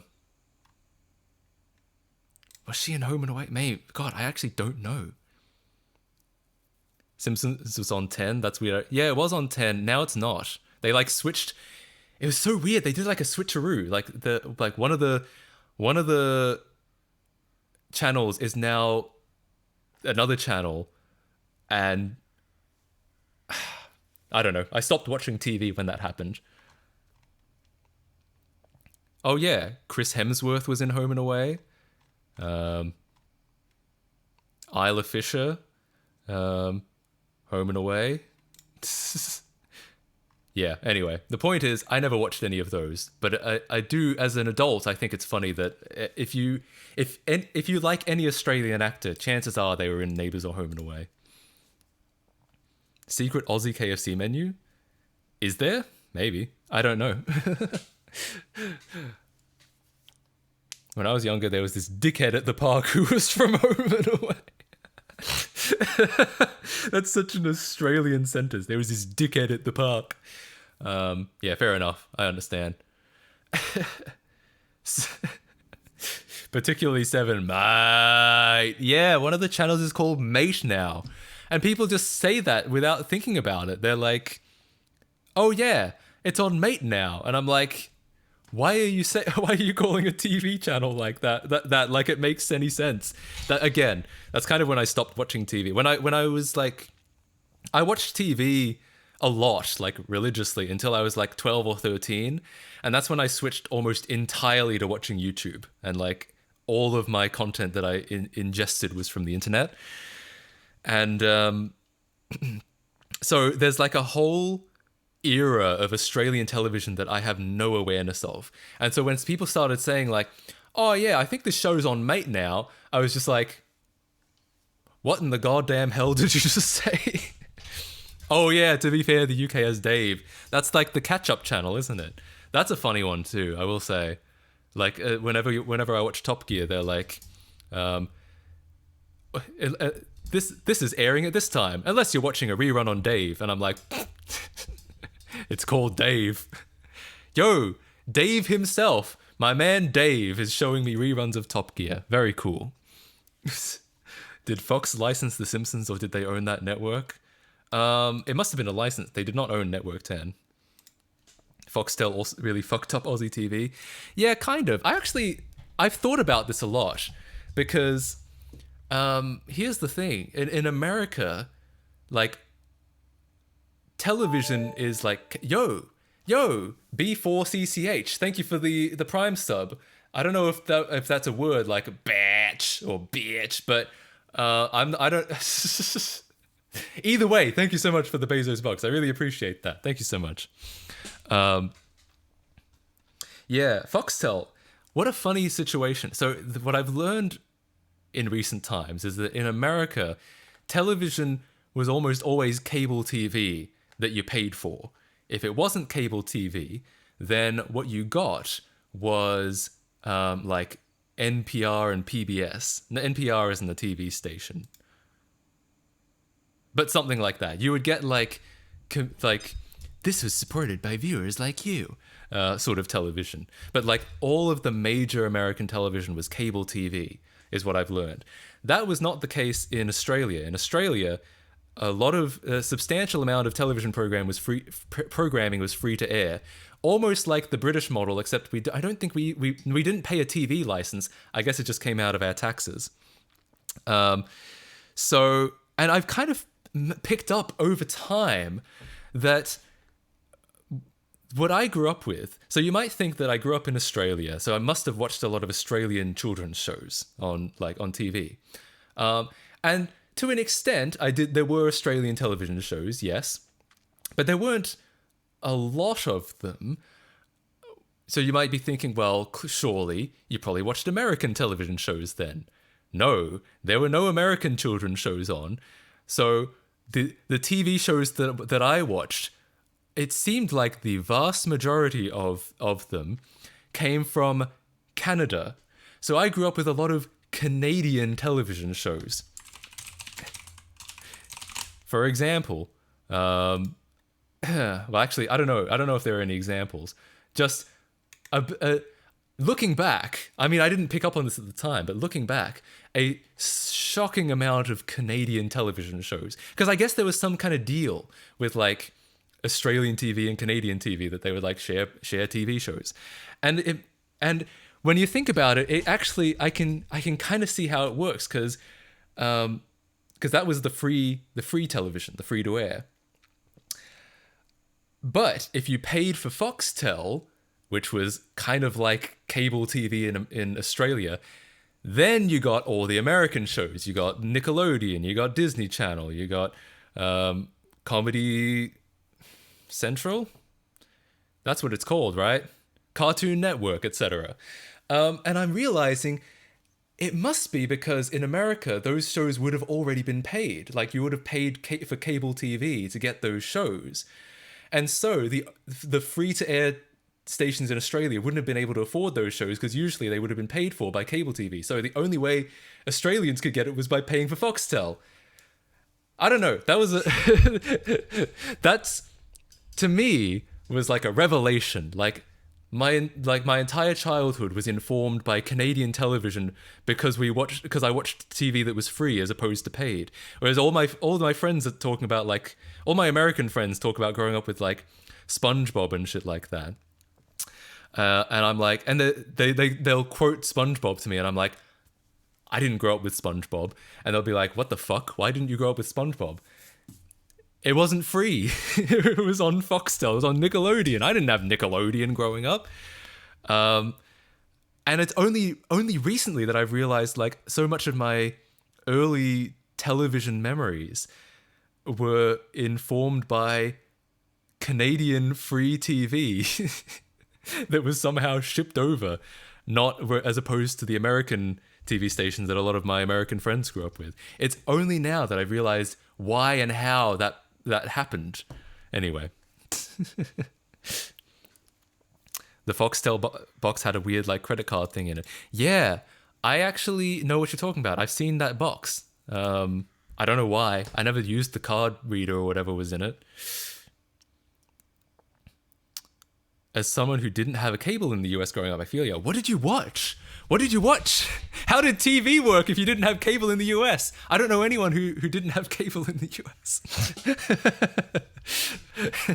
It's all such a new world for me. SpongeBob was aired on 9 or something in the early 2010s, but I haven't seen it. That's interesting. I guess by then it would have been reruns, so it probably would have been cheaper. When I was growing up in the early 2000s, there was certainly no SpongeBob. I didn't grow up with cable, so I watched DVD recordings. DVD recordings is interesting. My parents didn't buy DVDs either, because I think they thought that we would watch them once and then never watch them again, and it would be a waste of money. We taped a lot of movies off TV, and I guess the point is that, you know, you can keep reusing those tapes. So if you didn't like that movie, you can just tape over it. But yeah, as far as buying DVDs, we didn't do that a lot. Thomas the Tank Engine, yeah, that's a English show, isn't it? So I spent the first 10 years of my life in the UK with Freeview. It was only when I got to Ireland we got satellite that I learned about Disney. Yeah, exactly. I actually did get Foxtel. My dad got Foxtel when I was a teenager, but like I said, by that point I'd kind of stopped watching TV. I was watching YouTube mostly, so I didn't really watch a lot of Foxtel. He watched Foxtel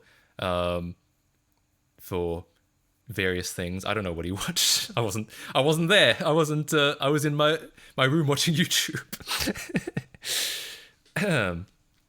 Oh yeah, there was that. So we didn't have Disney Channel on free-to-air television, but we did have Saturday Disney, thanks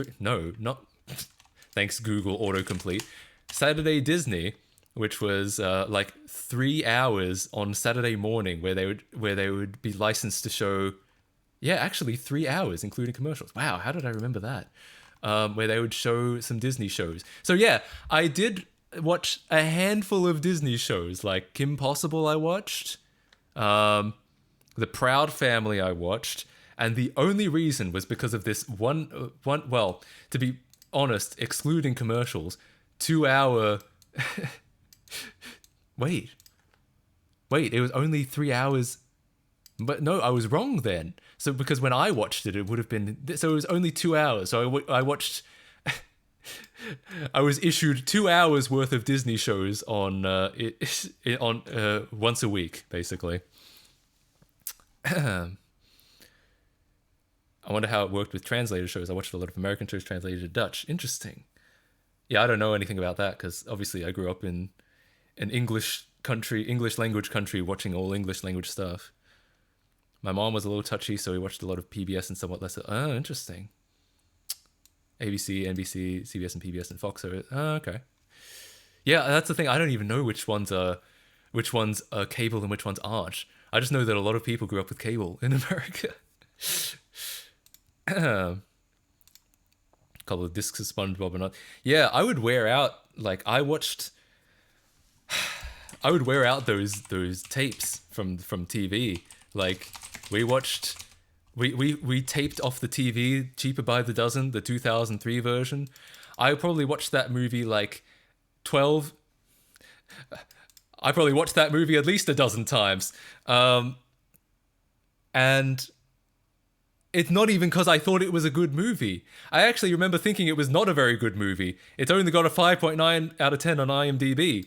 But I wasn't thinking about that then. I think even at the time I was like, this movie is not that great. But at least it's something to watch. So yeah.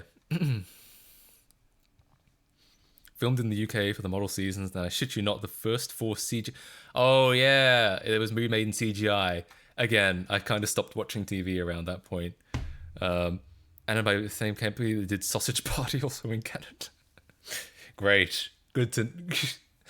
Now, what a absolute pedigree of animated shows that they've got under their belt. Disney One Saturday Morning on ABC. Wow, so you kind of had a similar setup. You kind of had your 2 hours of Disney cartoons issued to you once a week. That's funny. HD in Germany, we have so-called HD Plus cards that you have to pay like 200 euros per year to decrypt the HD TV signals. Bruh. So you have to like descramble them. The channels that are paid by taxes are available in HD for free. Interesting. So yeah, it seems like it's like every country has its like selection of free channels and like and paid channels, and depending on the country, I feel like sometimes, like I feel like in Australia, probably a good a pretty large chunk of people grew up with just the free-to-air TV, but I feel like in America, a lot of people grew up with cable. So depending on which country you live in, depends like on which proportion of people grew up with what. It was a really sweary two-part... Oh, I've missed something. The first YouTube experience I remember doesn't seem to exist anymore. It was a really sweary two-part review of Sonic Genesis on the cheap. Yeah, I never found it. My parents got very upset when they heard it. Oops. Lol. That's classic. Let me think. I don't know. I don't have any interesting stories like that. The first YouTube videos I watched was just like clips from television, so they weren't very interesting. Not being fancy enough to afford Foxtel, Saturday morning was spent watching Kids WB instead. Well, my Saturday morning was spent watching Kids WB instead. What did Kids WB air on?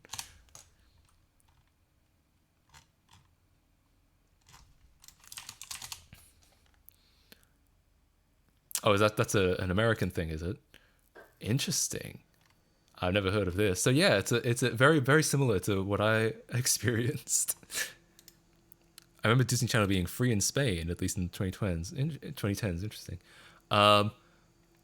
It could be freer now than it was when I was a kid. It certainly was not when I was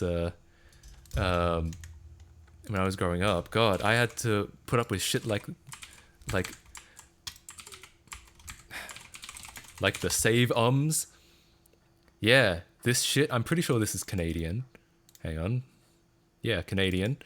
And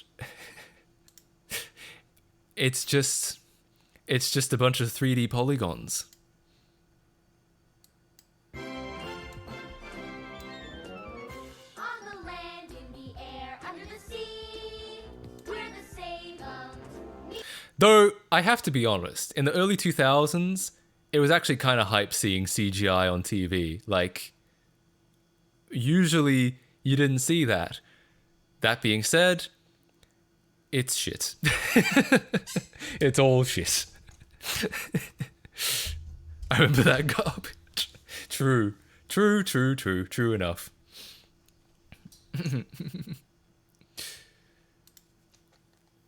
Did you ever watch Little Bear? I don't remember that. I don't think so. If it was Canadian or Australian in the early 2000s, I probably saw it. Otherwise, probably not. Each episode was probably 20 million. That's what I'm saying.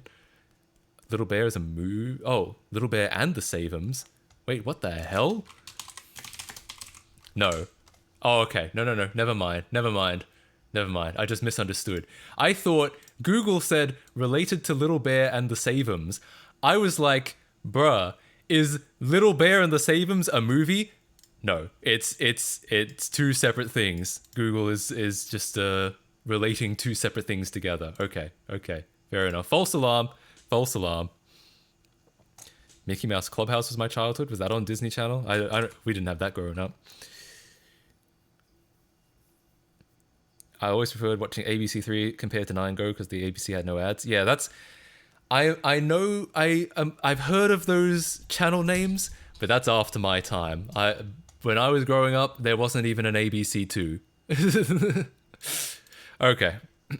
Google is trying to think. How cute. Ah, it's adorable. Man, how epic. Can you imagine if Little Bear and the Savums really did get together? I mean, I don't actually know. I have never watched Little Bear, and I'm sure a lot of you have never watched the Savums. But wow, wouldn't it have been epic if they crossed over? Wouldn't that have been the best thing ever? I don't get ABC anymore. My antenna is shit. I remember I freaked out one day because ABC is like the kids channel. Or no, it's not the kids channel. It's the government funded channel, which means it's the only channel that had a block dedicated to children's programming. And I remember I freaked out because I accidentally pressed buttons on my TV that like detuned ABC, and I didn't know how to get it back. And I remember I was just like, damn, my whole TV is boring now. All these channels are just news and shit. Oh God. I was like freaking out. And then at one point because ABC, when I grew up, was usually on channel 2. But one day I like switched to channel 8 and I like pressed some buttons and ABC appeared again. I was like, okay, phew, false alarm. I'm just going to watch channel 8 all the time now. I'm not going to touch it anymore. Of course, nowadays I'd know it's just fucking retune it, idiot. But back then I didn't know how. Didn't know. Oh yeah, I should clarify. ABC, when I talk about ABC, I am absolutely not talking about the American Broadcasting Company. I'm not talking about the channel that airs Grey's Anatomy. ABC in Australia is the Australian Broadcasting Corporation. It's basically the equivalent of the BBC in Australia. It's government funded, and etc., etc. And yeah, growing up, it was the only channel that had like dedicated, that had a daily dedicated block of television for children. Like I said, all the other channels were showing boring shit like the news or Home and Away. I wanted to watch cartoons, and if you didn't have Foxtel, ABC was usually the only way you could do it. But you're absolutely right. This confuses every American that I talk to. When I remember, I've had this conversation where I've been like, oh, I grew up with watching a lot of ABC, and they're like, oh, ABC, all right. Like, because it's true. In America, you wouldn't say like, oh yeah, I grew up watching a lot of NBC or watching a lot of Fox. Like, you wouldn't say that. But in Australia, you say that because that's the only channel that had children's programming on it. So yeah, that's very much like a complete cultural schism, right? BBC had CBBC, a channel dedicated to children. Yeah, I think ABC now has a dedicated kids channel. But growing up, it was just one ABC. BBC is an unfortunate name too. Yeah, I can see why you're saying that. CBBC was the best shit? Hell yeah. Yeah, if it's anything like ABC Kids was back in the day, I bet it was awesome. But yeah, nice. I can't believe this all apparently sprung out of a conversation about Disney Princess TVs. I don't remember how we got onto this topic, but hell yeah. Hell yeah. Unfortunate? You mean very fortunate? Yeah, I guess so. I guess so. That's the best streams, though. I kind of agree. I will say I love the deep dive streams where we just you know, find out some shit. we all learn something. Every time I hear BBC, I start to grin and have a hard time. It's funny how association works, because I associate with BBC with the BBC, but if you didn't grow up watching stuff imported from Canada and Britain, then yeah, I can see how you would feel that way. Spicks and Specs. I remember Spicks and Specs. I think I was, again, kind of a little young for it, but it was all. I remember my sister really liked it, and I would watch. It would be a bonding activity between me and my sister. I think we will call it a stream there. I don't know how long. I think it's been 3 hours 30, but anyway, doesn't really matter. I think I'm getting quite hungry. I have not eaten since this morning, and it's now 4 p.m. So I'm gonna, honestly, it could be early dinner at this point. So I think I'm gonna finish up. I'm gonna grab some food. Wait, the company that made the jingles has this on YouTube? Wait, what jingles? I actually want to see this. Oh, the CBBC jingles? My god. If I really wanted to, I could show some ABC Kids jingles as well, but maybe we'll do that next stream. Wow. No, I never seen this. God damn. Alright, well, thank you so much for watching. Thanks for stopping by. I'm hoping to stream tomorrow. I don't know what we'll be doing. I might be doing some work, like I might try to get that Tiger VM working.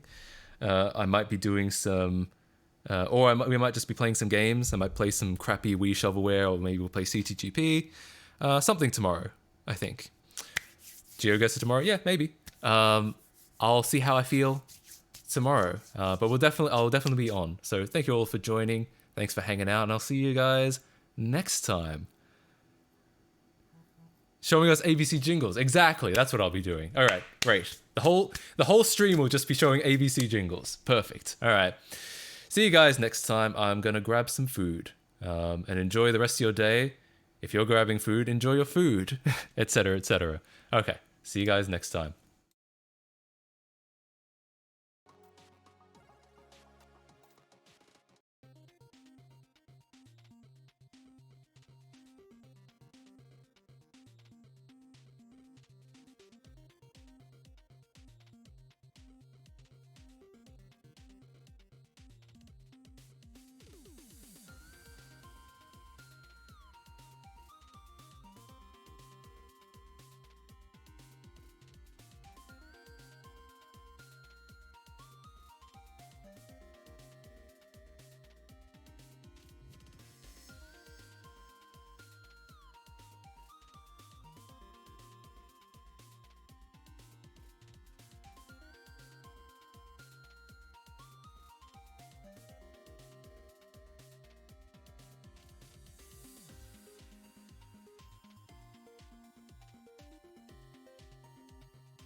Chin music.